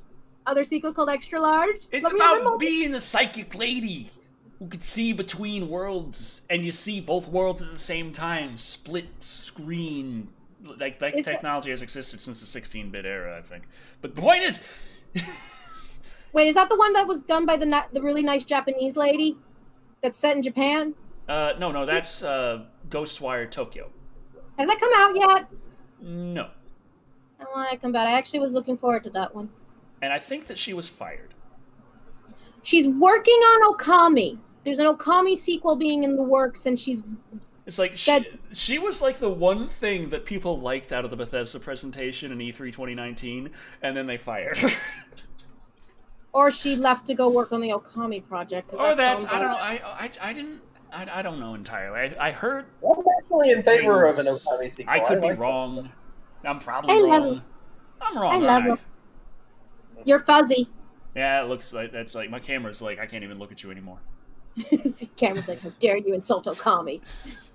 Do not insult Amaterasu, the sun goddess. Can't the wait way to for get her out of Assassin's Creed Valhalla. Me and Charlie have actually decided that we can wait for Assassin's Creed Valhalla. Mainly because it doesn't look that different from Odyssey, which, thanks to the insane grind of that game, we still haven't beaten. Did you know that when Vikings get married, they get a kitten as a wedding gift? Do they eat it? No, they use it. They stay to help. They stay in their home to catch the mice. Oh. To fatten it up so they can eat it? It's a pet, Decker. Can I eat it? No. No, Decker. Can I get in focus? See, Focus!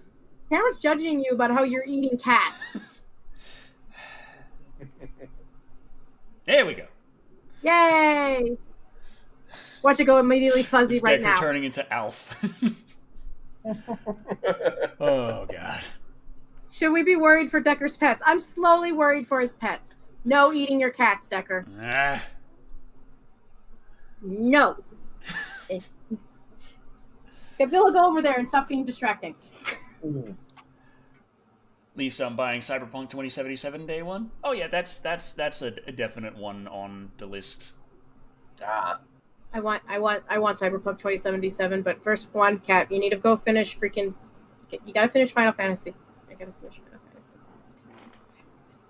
Fantasy. I'm trying to figure out though. Do I want Dirt or do I want World Rally Championship 9? Why are you into racing games? Rally racing games. This is something that's more akin to Thick Black Daddy because he plays racing games. Remember? Rally racing. Rick Front says Dirt sucks. I mean, yeah, but I don't know how World Rally Championship is. Is it better or worse? I mean, I like simulation rally games, so I like Dirt Rally 2. I like those. Rally Sport Challenge was my shit on the original Xbox. But when Dirt first came out, I think that was on the 360, I played the first one and I just very quickly lost interest. The arcade-style rally game, I'm like, no? Unless it's Sega Rally, I guess, because that was an arcade game. But if you're gonna be a rally game, I say it's important to have the simulation layer on it. Otherwise, it's just a racing game that looks like a rally racing game. It's not really a rally racing game. He's doing that thing again.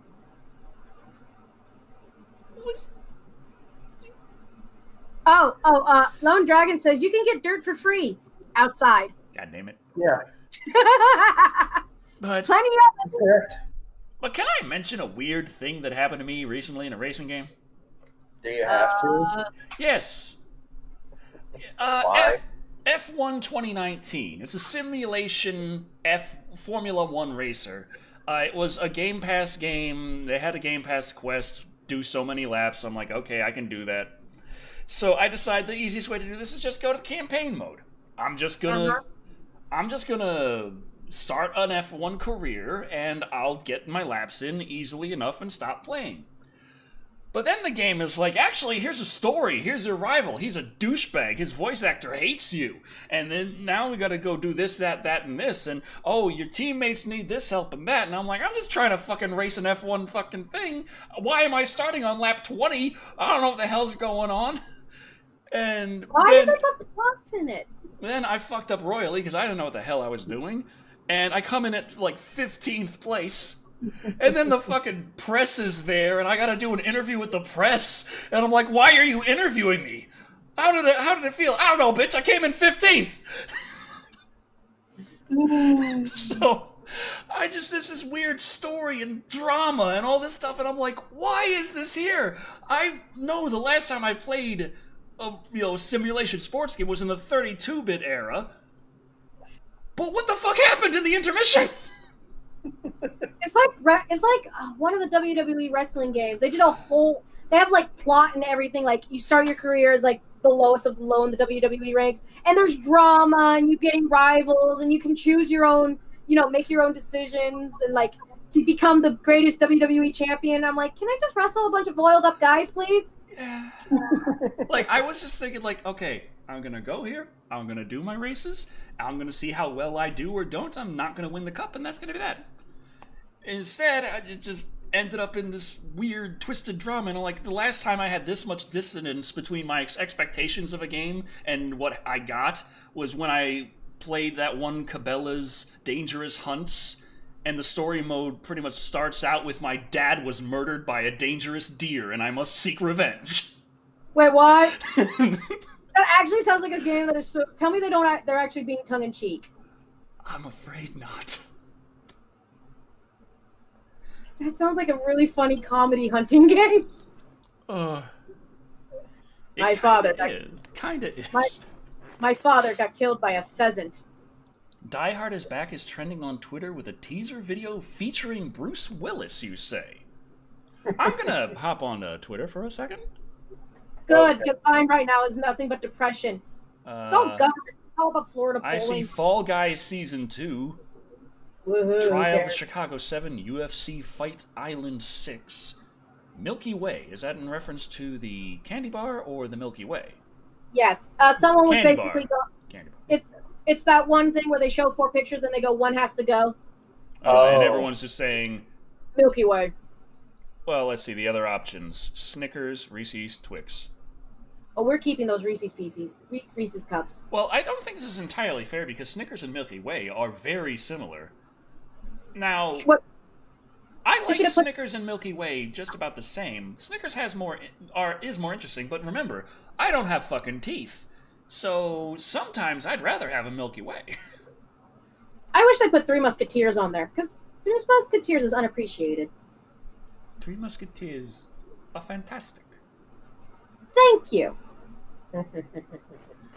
You would have been my cousin. He hated Three Musketeers. He just gave them all to me during Halloween. I would have liked to have known him. Yeah. Okay, Listen, I learned how to play... search for Die Hard. Okay, yeah, it auto-completes. Hashtag Die Hard is back. Okay. What's this going on here? Let's as one story ends, a new one begins. Bruce Willis is annoyed, whistling, taking off his jacket, and Bruce Willis has a back. Okay, so why? We have a teaser. Die Hard's back, yo. That's some breaking news right there. Coming in. I'm just kind of on the whole Die Hard. I mean, yeah, the first movie was good. Bruce Willis is still alive. How is he not dead? Milking the franchise. 8. Well, isn't Stallone milking? Oh, hey, Decker, milking things. Remember that? Huh? Moo. Moo. Oh, God. Rob Blankenship. I know it's sad. There's no Alan Rickman, but Alan Rickman's character died. It was really tough. I had to use both hands. Stop milking things, Decker. Oh, that's a little teaser for the review we're working on. Yeah. Oh yeah, you guys are doing the Power Rangers movie, right? Saban's Power Rangers. Tell me you're talking about the freaking Krispy Kreme donut ad in the movie. Well, yeah, but that's not what it opens on, at least. The scene with the bowl. Oh yeah. Yeah. Forgot about that. I think I blanked that out of my memory. Boris the Blade, we're all angry about the Monster Hunter movie. Yeah. Decker.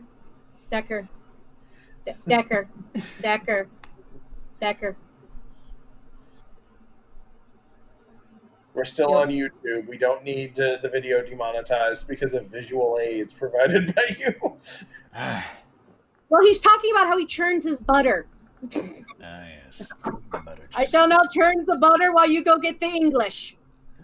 Do you want to talk about YouTube news? I guess we can. It's not the most depressing thing. It's just like... Meh. YouTube's out of touch, guys. Did you know this? Did you know that YouTube is making fun of the people who make content for them for free because they don't believe we're employees? I mean, that's always... if you think about it, though, that would we want to be employees of YouTube considering how YouTube treats its employees? Oh, yeah. Okay. There was a tweet from the official Twitter account for YouTube where, let's see, I don't see, they're not showing in this particular article the actual tweet they made, but I remember the tweet. It went a little bit viral. Yeah, I saw it. My eyebrow went up. In case you missed it, they pretty much said, YouTuber, after spending like 3 minutes on their intro, alright, let's hop right into the video. Which pretty much everyone jumped on immediately, like, guys, you set this site up and punished us for having our videos too short. If we want to make money, we need our videos to be longer. You have incentivized this, and now you're mocking us for it? Yep. The algorithm basically fucks anyone over who is an artist who does speed paints because we don't believe in making our speed paint videos 10 minutes long. Matthew Ball says, it's like giving your daughter an allowance based on hours studied, not grades, and then complaining that she studies too much. Wait, wasn't that the pizza program at Pizza Hut with the reading program? Kinda. Except that had pizza.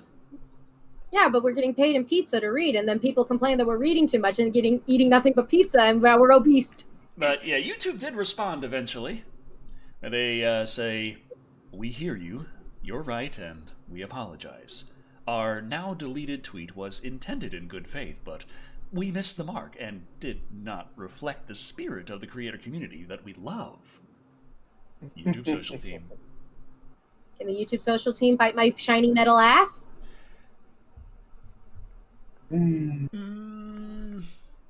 Possibly.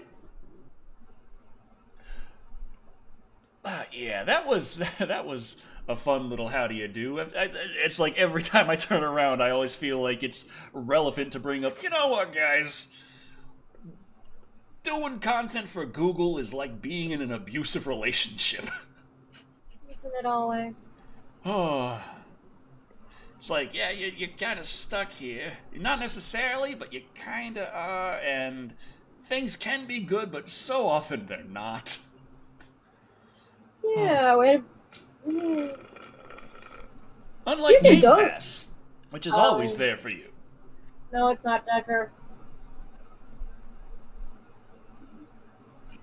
Hashtag not sponsored, by the way. Yes. Surprisingly enough. But didn't you say you wouldn't do advertisements because, you wouldn't know a place to put them in the videos? True. I mean, you could do them at the end of the video, like a lot of YouTubers do it. Yeah, nah. Anyway. You could do it during your credit scene. That does remind me, with the Xbox thing. There's something that I have been personally on a quest to find out that I think I might have finally found out, and I'm not happy with it. And that would be specifically... the button remapping options with the Xbox Series X controller. I have been searching and scouring the internet for any information as to the extent of the ability to remap buttons on the Series X controller. It's taking my brain a moment to reboot. Decker complained about something video game related that was actually a semi-legitimate grievance. I'm not over that either, that creepy. I'm checking to see if pigs fly and good-looking fictional men are at my front door wanting to marry me right now. Excuse me. Okay, thank you. Now, nowhere I was going was I getting any kind of actual information to go on about how the accessories app works with the Series controller and how the extent of the button remapping. It's like, is it like the original Xbox One controller where you're not allowed to remap the triggers to anything but the other trigger? Or is it like the Elite Series controller that lets you do whatever the fuck you want? And I still don't have 100% confirmation, but I did find a screen cap of the Xbox Series controller in the accessories app on the main little page. And it's like, here's the picture showing, hey, you can remap the share button to other things. But that picture also had the sidebar with all the other little information, or at least a good amount of it. and it was the same fucking sidebar of the Xbox One controller remapping, not the Elite controller, including the little box with the check bar for swap triggers. So, it seems if my fiance wants to be able to play shooters and remap the right trigger to the right bumper, she's gonna have to shell out $170 fucking dollars for an Elite controller in order to be able to do it. Which sucks. Also, if I want to actually be able to control... I was just trying to change the jump button to the left trigger in Cluster Truck because the default controls don't make any damn sense. You move around with the left stick, you look around with the right stick. Makes sense so far? Well, you have to be looking around and jumping from truck to truck. What's the jump button? A. So, I can't actually be turning and looking and able to jump at the same time. So I was like, I'm going to change that to the left trigger because that's set to nothing. Not allowed to do it. Trigger can only be a trigger. Lone Dragon, we have no clue where Thick Black Daddy is. YouTube sucks. Yes, we do read the chat, but we haven't read. There wasn't anything of significance to read. Although I am aware of the... Paul Cole says that I need to review Duel by Steven Spielberg. And Amelia Valdez, watch what you're saying, buddy. You're on thin ice with me. Okay, I missed something. But it's probably a good thing. Or a bad thing, because I could have done something about it. Oh, he was going, if you had a bod, you'd have men lining up for you. Making fun of me. Ah. Right, thin ice indeed. Thin! Water that has only been they'd frozen probably for... be the FBI asking why you have a body in your apartment, but... Thank you, Decker, for... Thank you. I tried, failed, but I tried. It's better than some, okay? The ice is so thin, it's basically water that you've only froze for like, an hour and a half? That really, really thin ice that you could just go, boop, and it cracks? Or the water you leave in my fridge that is a little too refrigerating. Yes. It's basically like that. Boop, that thin, buddy. What the fuck is this, and why did autoplay bring me here? This is Live and Wired. We just talk about general news about the entertainment industry as it is going and happenings of the internet, and there's supposed to be audience interaction, but I need to work on that one. Yes, you do. Get another. You just ramble on for a bit. Yeah, it's what we do. It's what we do. It's a podcast. I But imagine it like this big like late show kind of thing, but clearly that's not where we're at right now. Decker, we don't have a couch. You don't have a really cool sidekick who says funny phrases. We don't have a band. Yeah, the band need that. Soundboard, anyone? Oh well. Lone Dragon keeps reminding us you need to watch that trailer. Oh, you know the one. Yeah, the yes, I know the one. I still haven't watched it, but I know. Why not review TV shows by each episode? Creepy technically does that. And some shows are really, really long, if you think about it. Yeah. Let's see, where did I drop my... Oh, it's over there. Because I can't imagine Decker or Creepy reviewing... What's a TV series that has a lot of seasons? I was going to make a joke saying Project Runway, but no, you guys can't handle reality shows. That's one. I have to, thanks to Kindle, I have to watch One Piece. Oh, God. Okay, you have... It's even worse. We're only on the Water 7 arc. We're not even done with that one. Creepy. We're not even done. Red Bull and 3 times autoplay. Yeah, even I'm agreeing with that. Yeah. So I love how everyone's now listing TV shows: South Park, Supernatural. Creepy does Supernatural. Law and Order. I don't want to watch Law and Order. I hate Law and Order. The music's good. It's funny. True. There's Star Trek. If you do all the Star Treks. True. Although SF Debris has done, I think, most, if not all, of the Star Trek, and that was like his big claim to fame for a long time. It was his Star Trek review. So Oh, Pokemon. The one anime that has to be continued at the end of every single episode. No, the problem is if I reviewed Pokemon, I'd be yelling at Ash at how much of a dumbass he is, going, "Quit using Pikachu against rock types, you son of a biscuit! I do that at 11 years old! Why are you such a dumbass?" I have a Pikachu. That means that I'm invincible. Dead. Also dead. Why haven't you evolved that damn Pikachu? Raichu has really good stats, you moron! I don't care if it's not as cute. You Volt Tackle isn't the good. Hi, I play Pokemon. Can you tell? I'm starting to get that impression. Yes. I'm not even like my friends who play Monster Hunter hardcore. They also play Pokemon hardcore and actually do the whole EV stat, the EVI stats and all that technical stuff. See, I do that, but only with my Parasect. Well, that one makes sense. But, it's just, so weird. It's like, I know the basics. I'm fine. And they're like, okay, the stats of this one is this. This one has this kind of nature. That has this thing. Okay, yeah. Boom, boom, boom. All right, I have bred the perfect thing. Paris is a lot cuter than Parasect. And also still alive. Yes. Parasect is kind of brain dead. Yeah. It's just kind of a husk being ordered around by the giant mushroom. Yeah, it's cordyceps. Yeah. Delicious cordyceps. Did you know you can get tea made out of cordyceps, which is considered a beautification tea that's sold by freaking Gwyneth Paltrow on her Goop site? Oh, wonderful. Yeah. Now I know how The Last of Us is going to happen. Because of Gwyneth Paltrow. Oh, God. A review duel would be my...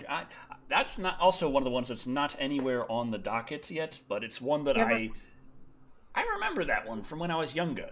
It's a very simple movie in terms of words spoken and plot, but it's a very visual kind of movie. It's all in the direction and the cinematography and the acting and the color direction. And okay, there's a little bit more to it, but. It was a good movie. Okay. Next week. And then next year we'll have to watch Jaws. I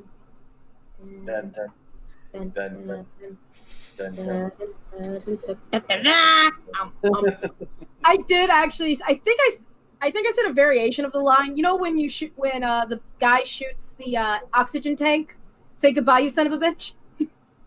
That line? Smile, you son of a bitch. Smile, you son of a bitch.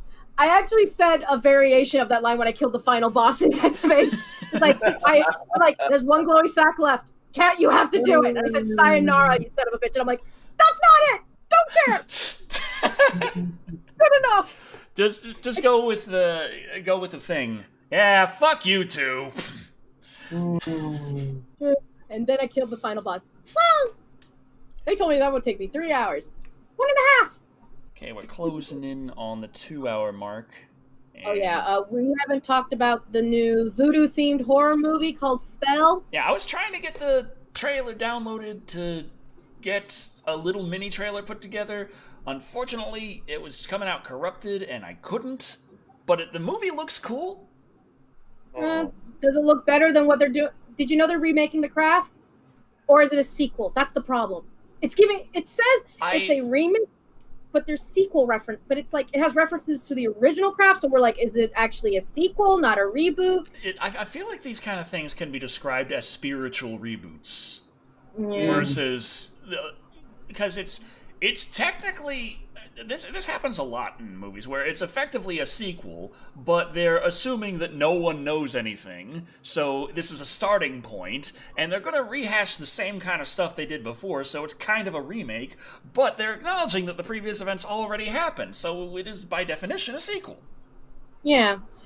I saw the trailer, and I was just like, no. I'm like, because The Craft was about outcasts, and these girls look like pretty TikTok / Instagram pretty girls who, would have a decent following on whatever social media they wanted to. But they asked that hotel to give them a free room, and they said no. No. it doesn't feel like these are outcasts who do the witchcraft and sisterhood of being outsiders. It's just like pretty girls who want to have fun and do magic. I'm like, what's with all the glitter? What's up with all the glittery looking magic? They're the ones doing the searches, asking online what's wrong with their Luigi board. Mm-hmm. It doesn't. I'm a huge fan of the craft. I love the craft. Might have helped me actually start studying Wicca when I was back as a young teenager. I will admit to that. I have no problem admitting to that. What? I just wanted to see how accurate it was. Okay, that's fair. It wasn't. It wasn't like, oh, funny enough, like with Charmed, they had an actual expert on Wicca, to be a consultant for that movie, and everything they said got ignored. I heard that, like, while they were recording the one scene where they're summoning G'day, whatever. I thought it was G'day or something, but like the weird spirit thing. Apparently, all the lights went out because naturally it's because most likely the ocean water got the electrical equipment wet. But the people making the movie were all thinking, "Oh my God, we're doing an actual ritual. We're actually causing us to get cursed." Blah blah blah. I'm like, well, you're at a beach, dude. Salt water is an electric nightmare. Yeah. There's a little information about the Minecraft movie. It's a movie. There's a movie that is Minecraft, but it's been delayed. Okay. There's an excerpt from the article saying the video game adaptation of Minecraft was slated to arrive in theaters on March 4th, 2022, but is now undated according to Deadline. Last we heard, the story revolves around a teenage girl and an unlikely group of adventurers after the malevolent Ender Dragon sets out on a path of destruction. They are tasked with saving their blocky overworld. Did they never play Minecraft? Because the freaking Ender Dragon never even leaves its area. We're invading its home. You know that, right? Writers of this movie? Yeah. Why is it the stupid fanfiction joke idea I said if they wrote Minecraft fanfiction, it would be us saving the Endermen under the slavery that were under the slaverymanship of the Ender Dragon. Like, that's why we're... technically in Terraria, the wall of flesh doesn't arrive unless you go to hell and throw the voodoo doll of the guide into the lava. Otherwise, it ain't gonna come. Yeah. Also, the guide dies when you do that. Quit killing the guy. Sorry. Fans have better movies than that. Yeah, that's what I said. I mean, the jokey fan fiction summary I wrote as a joke for, it was like, take something stupid and see if you can make a fanfic out of it. And that was, so I did Minecraft, and I did a stupid little summary of basically the reason why you're fighting the Ender Dragon is because the Endermen are enslaved by the Ender Dragon and you're freeing them. And that's the reason why they're screaming and so nervous and blah, blah, blah. And I'm like... Yeah, that's basically it's a stupid, funny idea. It was a writing exercise, kind of. And it was just like, okay, this actually sounds good. My stupid, schlocky idea sounds like a better movie. Decker should do hair commercials. Herbal Essence, do you need a spokesmodel? They need someone to get the damn herbal essences for long hair back on store shelves. I can't find the large bottles online anymore. I can't find the bottles at all in any store I go to. What the hell happened? You would think the long hair would be around more because of all the quarantine hair. True. Very true. Alan Wake should be a miniseries. Old habits die hard? Oh, God. Yes, absolutely. Yes. That is what the new movie should be called. Old Habits Die Hard. Die Hard. Oh, everyone's just saying Use Just for Men or Head and Shoulders. I have to use Rogaine. Oh my God. Your hair is fine. My hair is going away. I'm going to be the internet personality with the shiniest scalp in a minute. People are going to be saying I stole something else from the Nostalgia Critic. Decker, did you shine your head in the Ball-O-Matic? I can believe that Decker would try that. It's always weird when you're watching those bowling competitions and the ball guys' heads are just as shiny as their freaking bowling balls. Yeah. And then you just sit there. It's also weird when you watch old episodes of The Simpsons from the 90s and you realize just how much this show predicted about the future. Creepy Lone Dragon wants to know if you're going to start Conan the Adventurer next.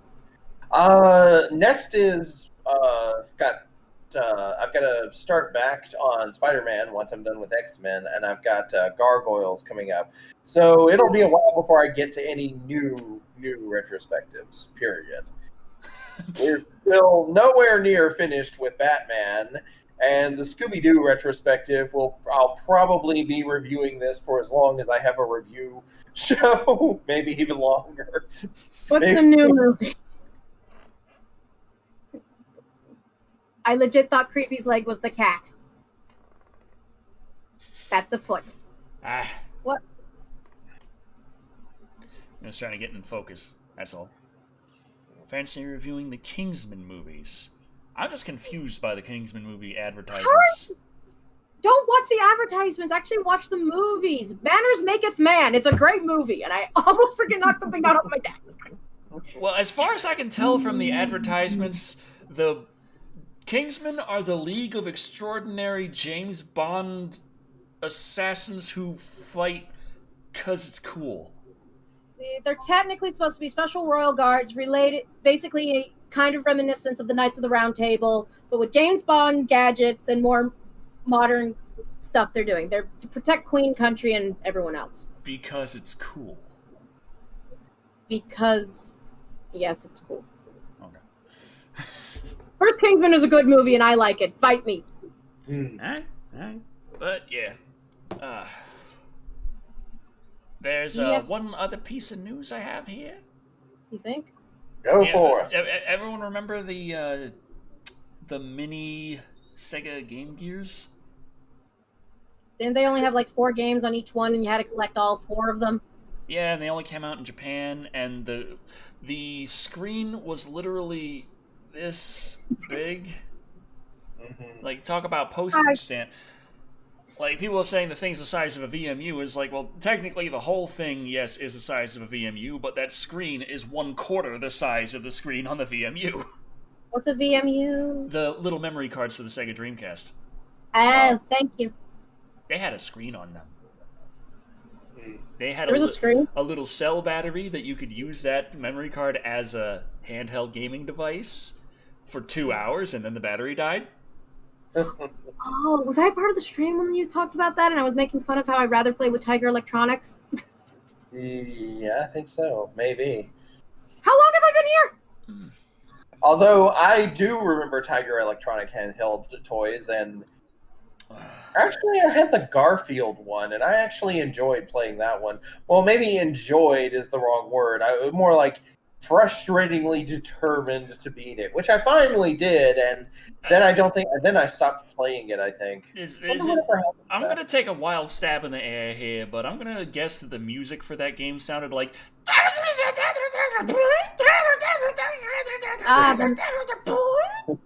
something like that. Memories. Pretty much, yeah. So what was the new thing that Sega's breaking out? Well, they didn't confirm it, but over on VideoGamesChronicle.com, they say that there's, in an interview, the guy said that maybe they might make a Dreamcast Mini. Oh, good, I can play Seaman on a 2-inch screen. That's the only game I remember from the Dreamcast. Those mini consoles tend to have HDMI out, so...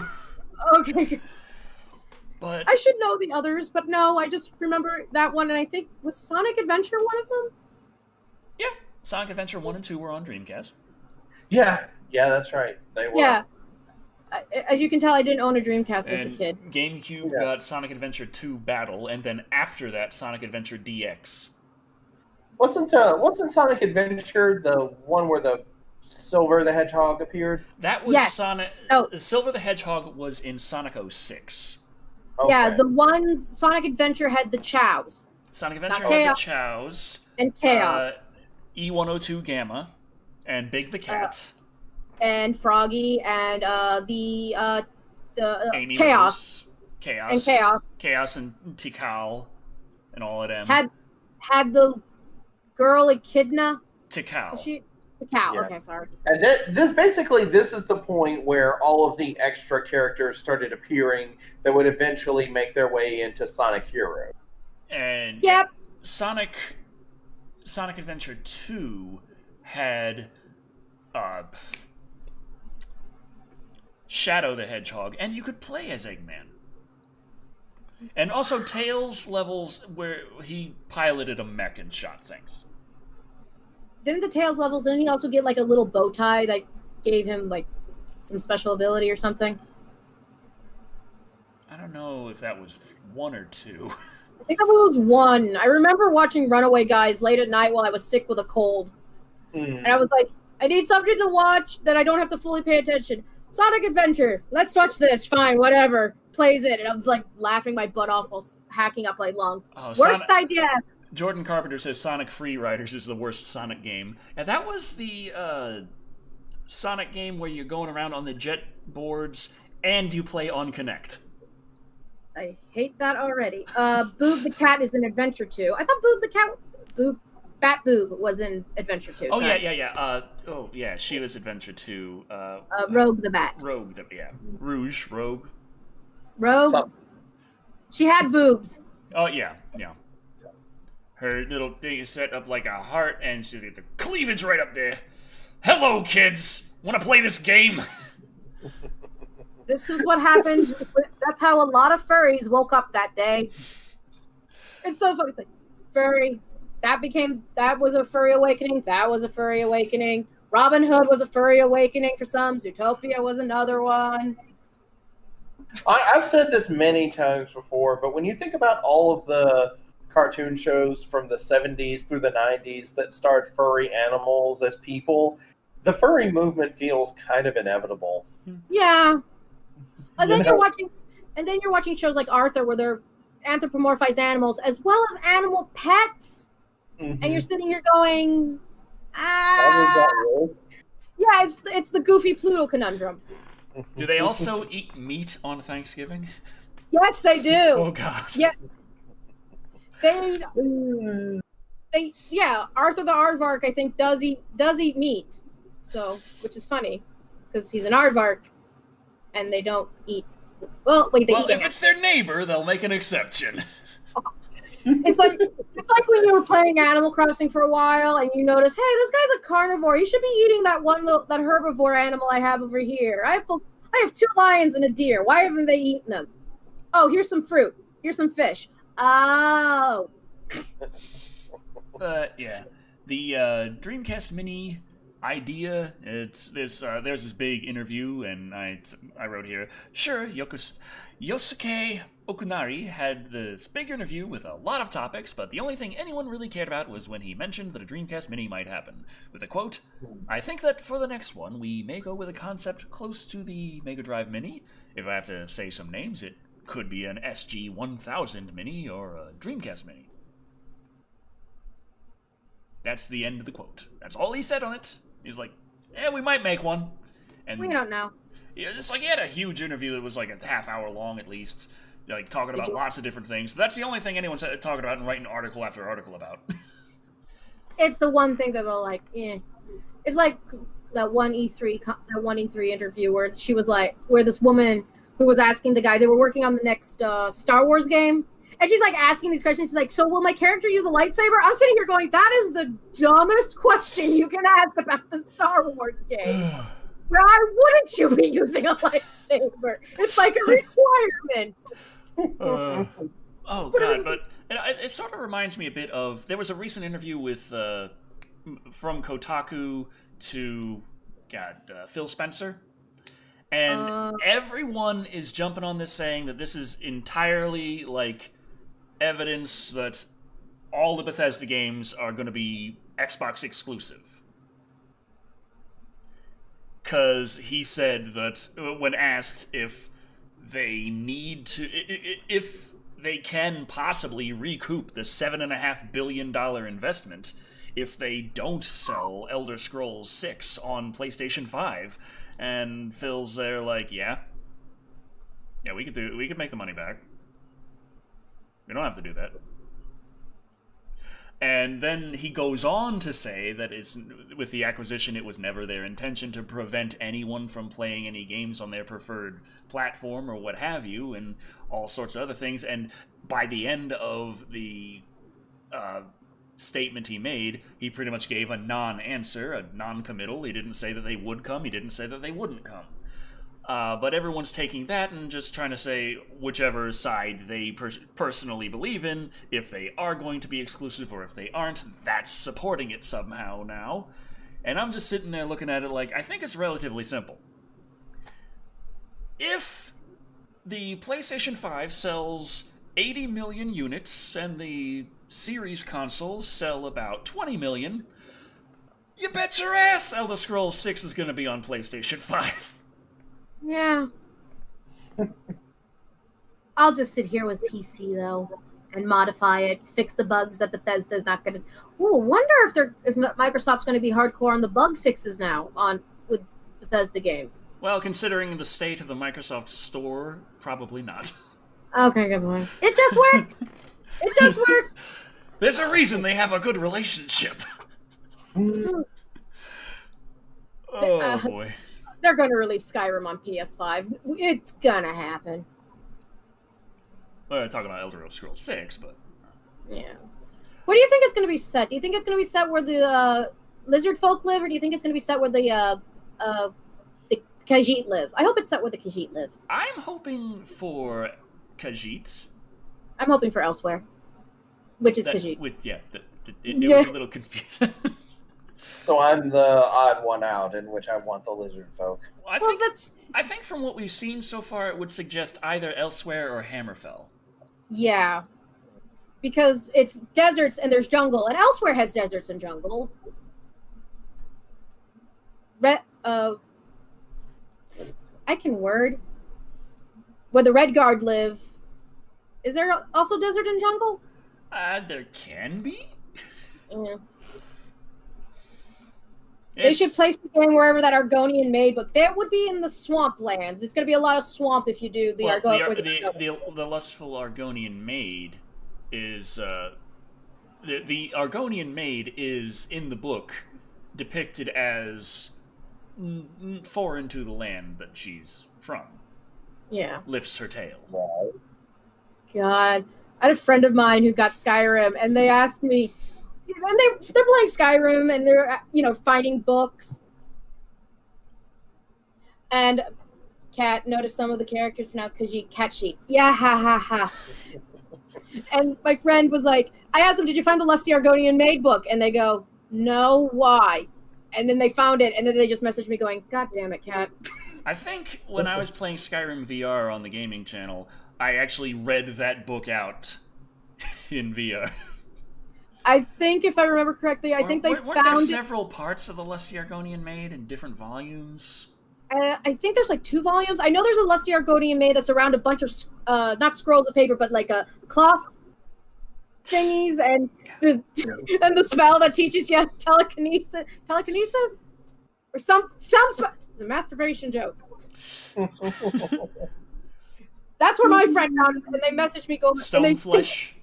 Yeah. They took a picture of it off their monitor, send it to me, and they go, I hate you. Oh, that's nothing. I knew someone who accidentally found lesbian shoe porn at once, and she wasn't even looking for it. She was just trying to buy a pair of shoes online, and somehow she found lesbian shoe porn instead. Not as weird as that furniture porn I found where I was looking for new desks. It's like couches on top of each other. Anyway, we've got like 10 minutes till the 9:30, so we should probably talk about what we're all working on.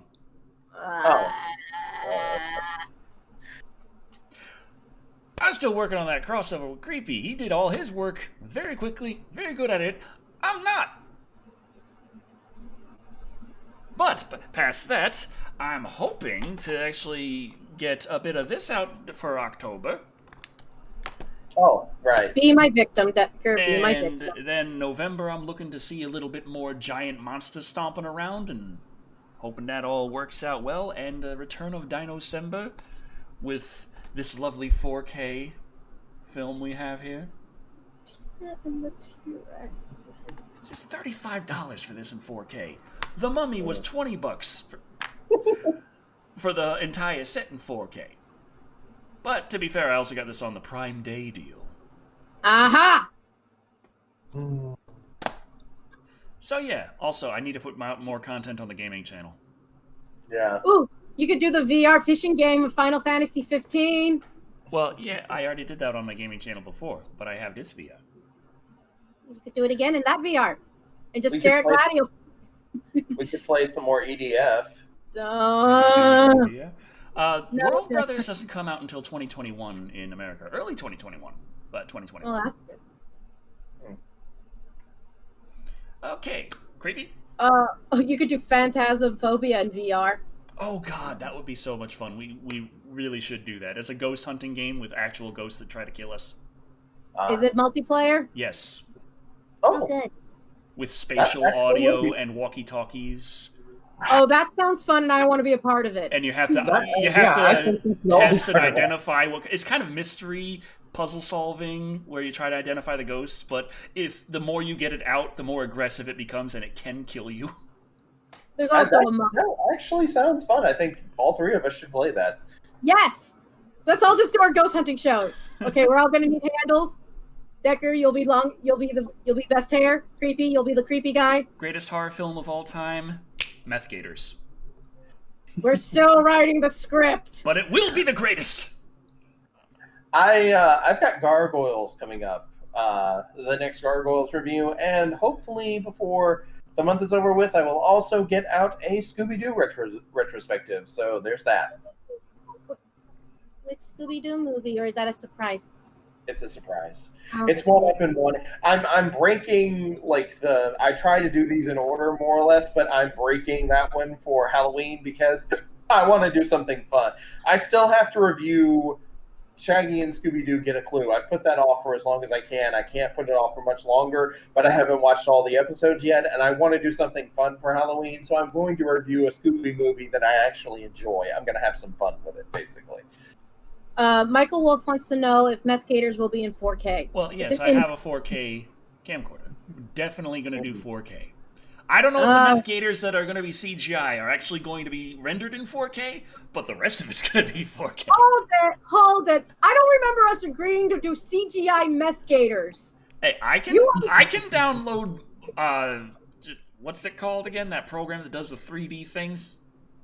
Adobe Autodesk. Adobe, Maya, there we go. Oh, God. I could just kind of tool around in Maya and figure shit out, probably. Okay. Probably. It'll be a lot simpler than buying an actual alligator in a pile of meth. Well, it also would be a lot easier than me actually looking up taxidermy. Do you want to know how expensive taxidermy alligators is, audience? Very expensive, and the price goes up even more if you want to go over 10 feet. Oh, man, you need them have them over 10 feet. Exactly. Why do you think I was sitting here going, do you think the Lake Placid people will let us have their alligator? That's what I was like. I was sitting here going, huh? And it got stripped for parts. Damn it! Yeah, it was a question of exactly what the next Stephen King drinking game is going to be. Silver Bullet on the 30th. That's going to be a Friday. That's the plan. That's the plan. And are we also doing a Live and Wired next week? Yes. And also, since we missed Live and Wired last week, we're doing one this week, next week, and then we'll have the Stephen King drinking game on the 30th. Things are getting crazy. Insanity! Kat has her Halloween special coming up where I will be playing the 2008 horror classic, Dead Space. Which I guess due to watching so many horror movies and also being on really good anti-anxiety pills as of late, the jump scares are doing nothing for me. It's just like, welcome to my world. It's so funny, and I'm like, jump scare. Up there it is. Hi, jump scare. Shoot. Okay, I'm good. It's just like my reactions are so because I did face cam and everything. I don't do face cam for video games because I want people to actually enjoy the game and not look at this mug the whole time. And I thought, okay, I'm going to do face cam so people can see my reactions. It'd be funny. The only hint that the face cam is going on at the same time is just like flashing lights showing up. I mean, yep. Yeah. Yep. Oh, wow. Yeah. Orchestra. Violin section. Stop. It's a cringy violin. I remember watching a review for a video game, and the guy was talking about how in Dead Space the violin is a little too intense, and this video game he was reviewing is actually really good with the ambiance. I'm like, violin isn't that intense in Dead Space. Plays Dead Space. Oh my god, the violin's intense. Now, one game that uses a lot of violin, but I think actually does it pretty well, Plague Tale. Yeah. Well, it's still a lot of violin, don't get me wrong. But Rocky Mayo. If you want a Dead Space, there are Dead Space movies out there that are animated and they're bloody and they're gory and they're awesome. Also, if you want a Dead Space movie that's live action, just watch Event Horizon. It's nearly the same thing. You Event Horizon and prove my point. What? Decker review of Event Horizon and prove my point. Oh, jeez. Loud noises. Yeah. Okay. So, Victor's got a crossover review and some stuff on the gaming channel to do. Kat has work with me to do and some stuff on her and a Halloween special to do where she's covering a game where violins attack you, or violins stalk you, and there are a lot of jump scares. In space! Doc Snake donated $5 going, Decker. Relationship was discontinued 2 years ago. We'll talk about false fucking advertising. Aww. Sorry? My hair, that's why I can't seem to find this shampoo anymore, and when I do, it's kind of high in price. Oh. They literally don't make it anymore. Ah, okay. Wow. It's kind of surprising I've actually been able to keep up on it. Yeah. That explains something, at least. Yeah. So, yeah, I have So for the next 3 weeks, Saturday, Sunday, and then Saturday again, it's my gameplay of me playing Dead Space. Also, Devo, if you are into musicals, the next musical she will be doing is The Lion King. No, not the good one. I feel like that should be what she titles the review, The Lion King, and then in parentheses, no, not the good one. Well, it's Lion King live action 2019, and I'm just miserable the whole time. I had to watch that movie so I could figure out what to do, because my brain kept thinking, okay, that'd be funny. Oh, wait, that was in the original Lion King. It's not in this one. Right. James Earl Jones is not giving a flying F while he's doing Mufasa. He's like, I'm going to just do this. Just give me my paycheck. It's so And then I was just sitting here going, and the animated one was better. The animated one was better at this scene too. And this scene. And this scene.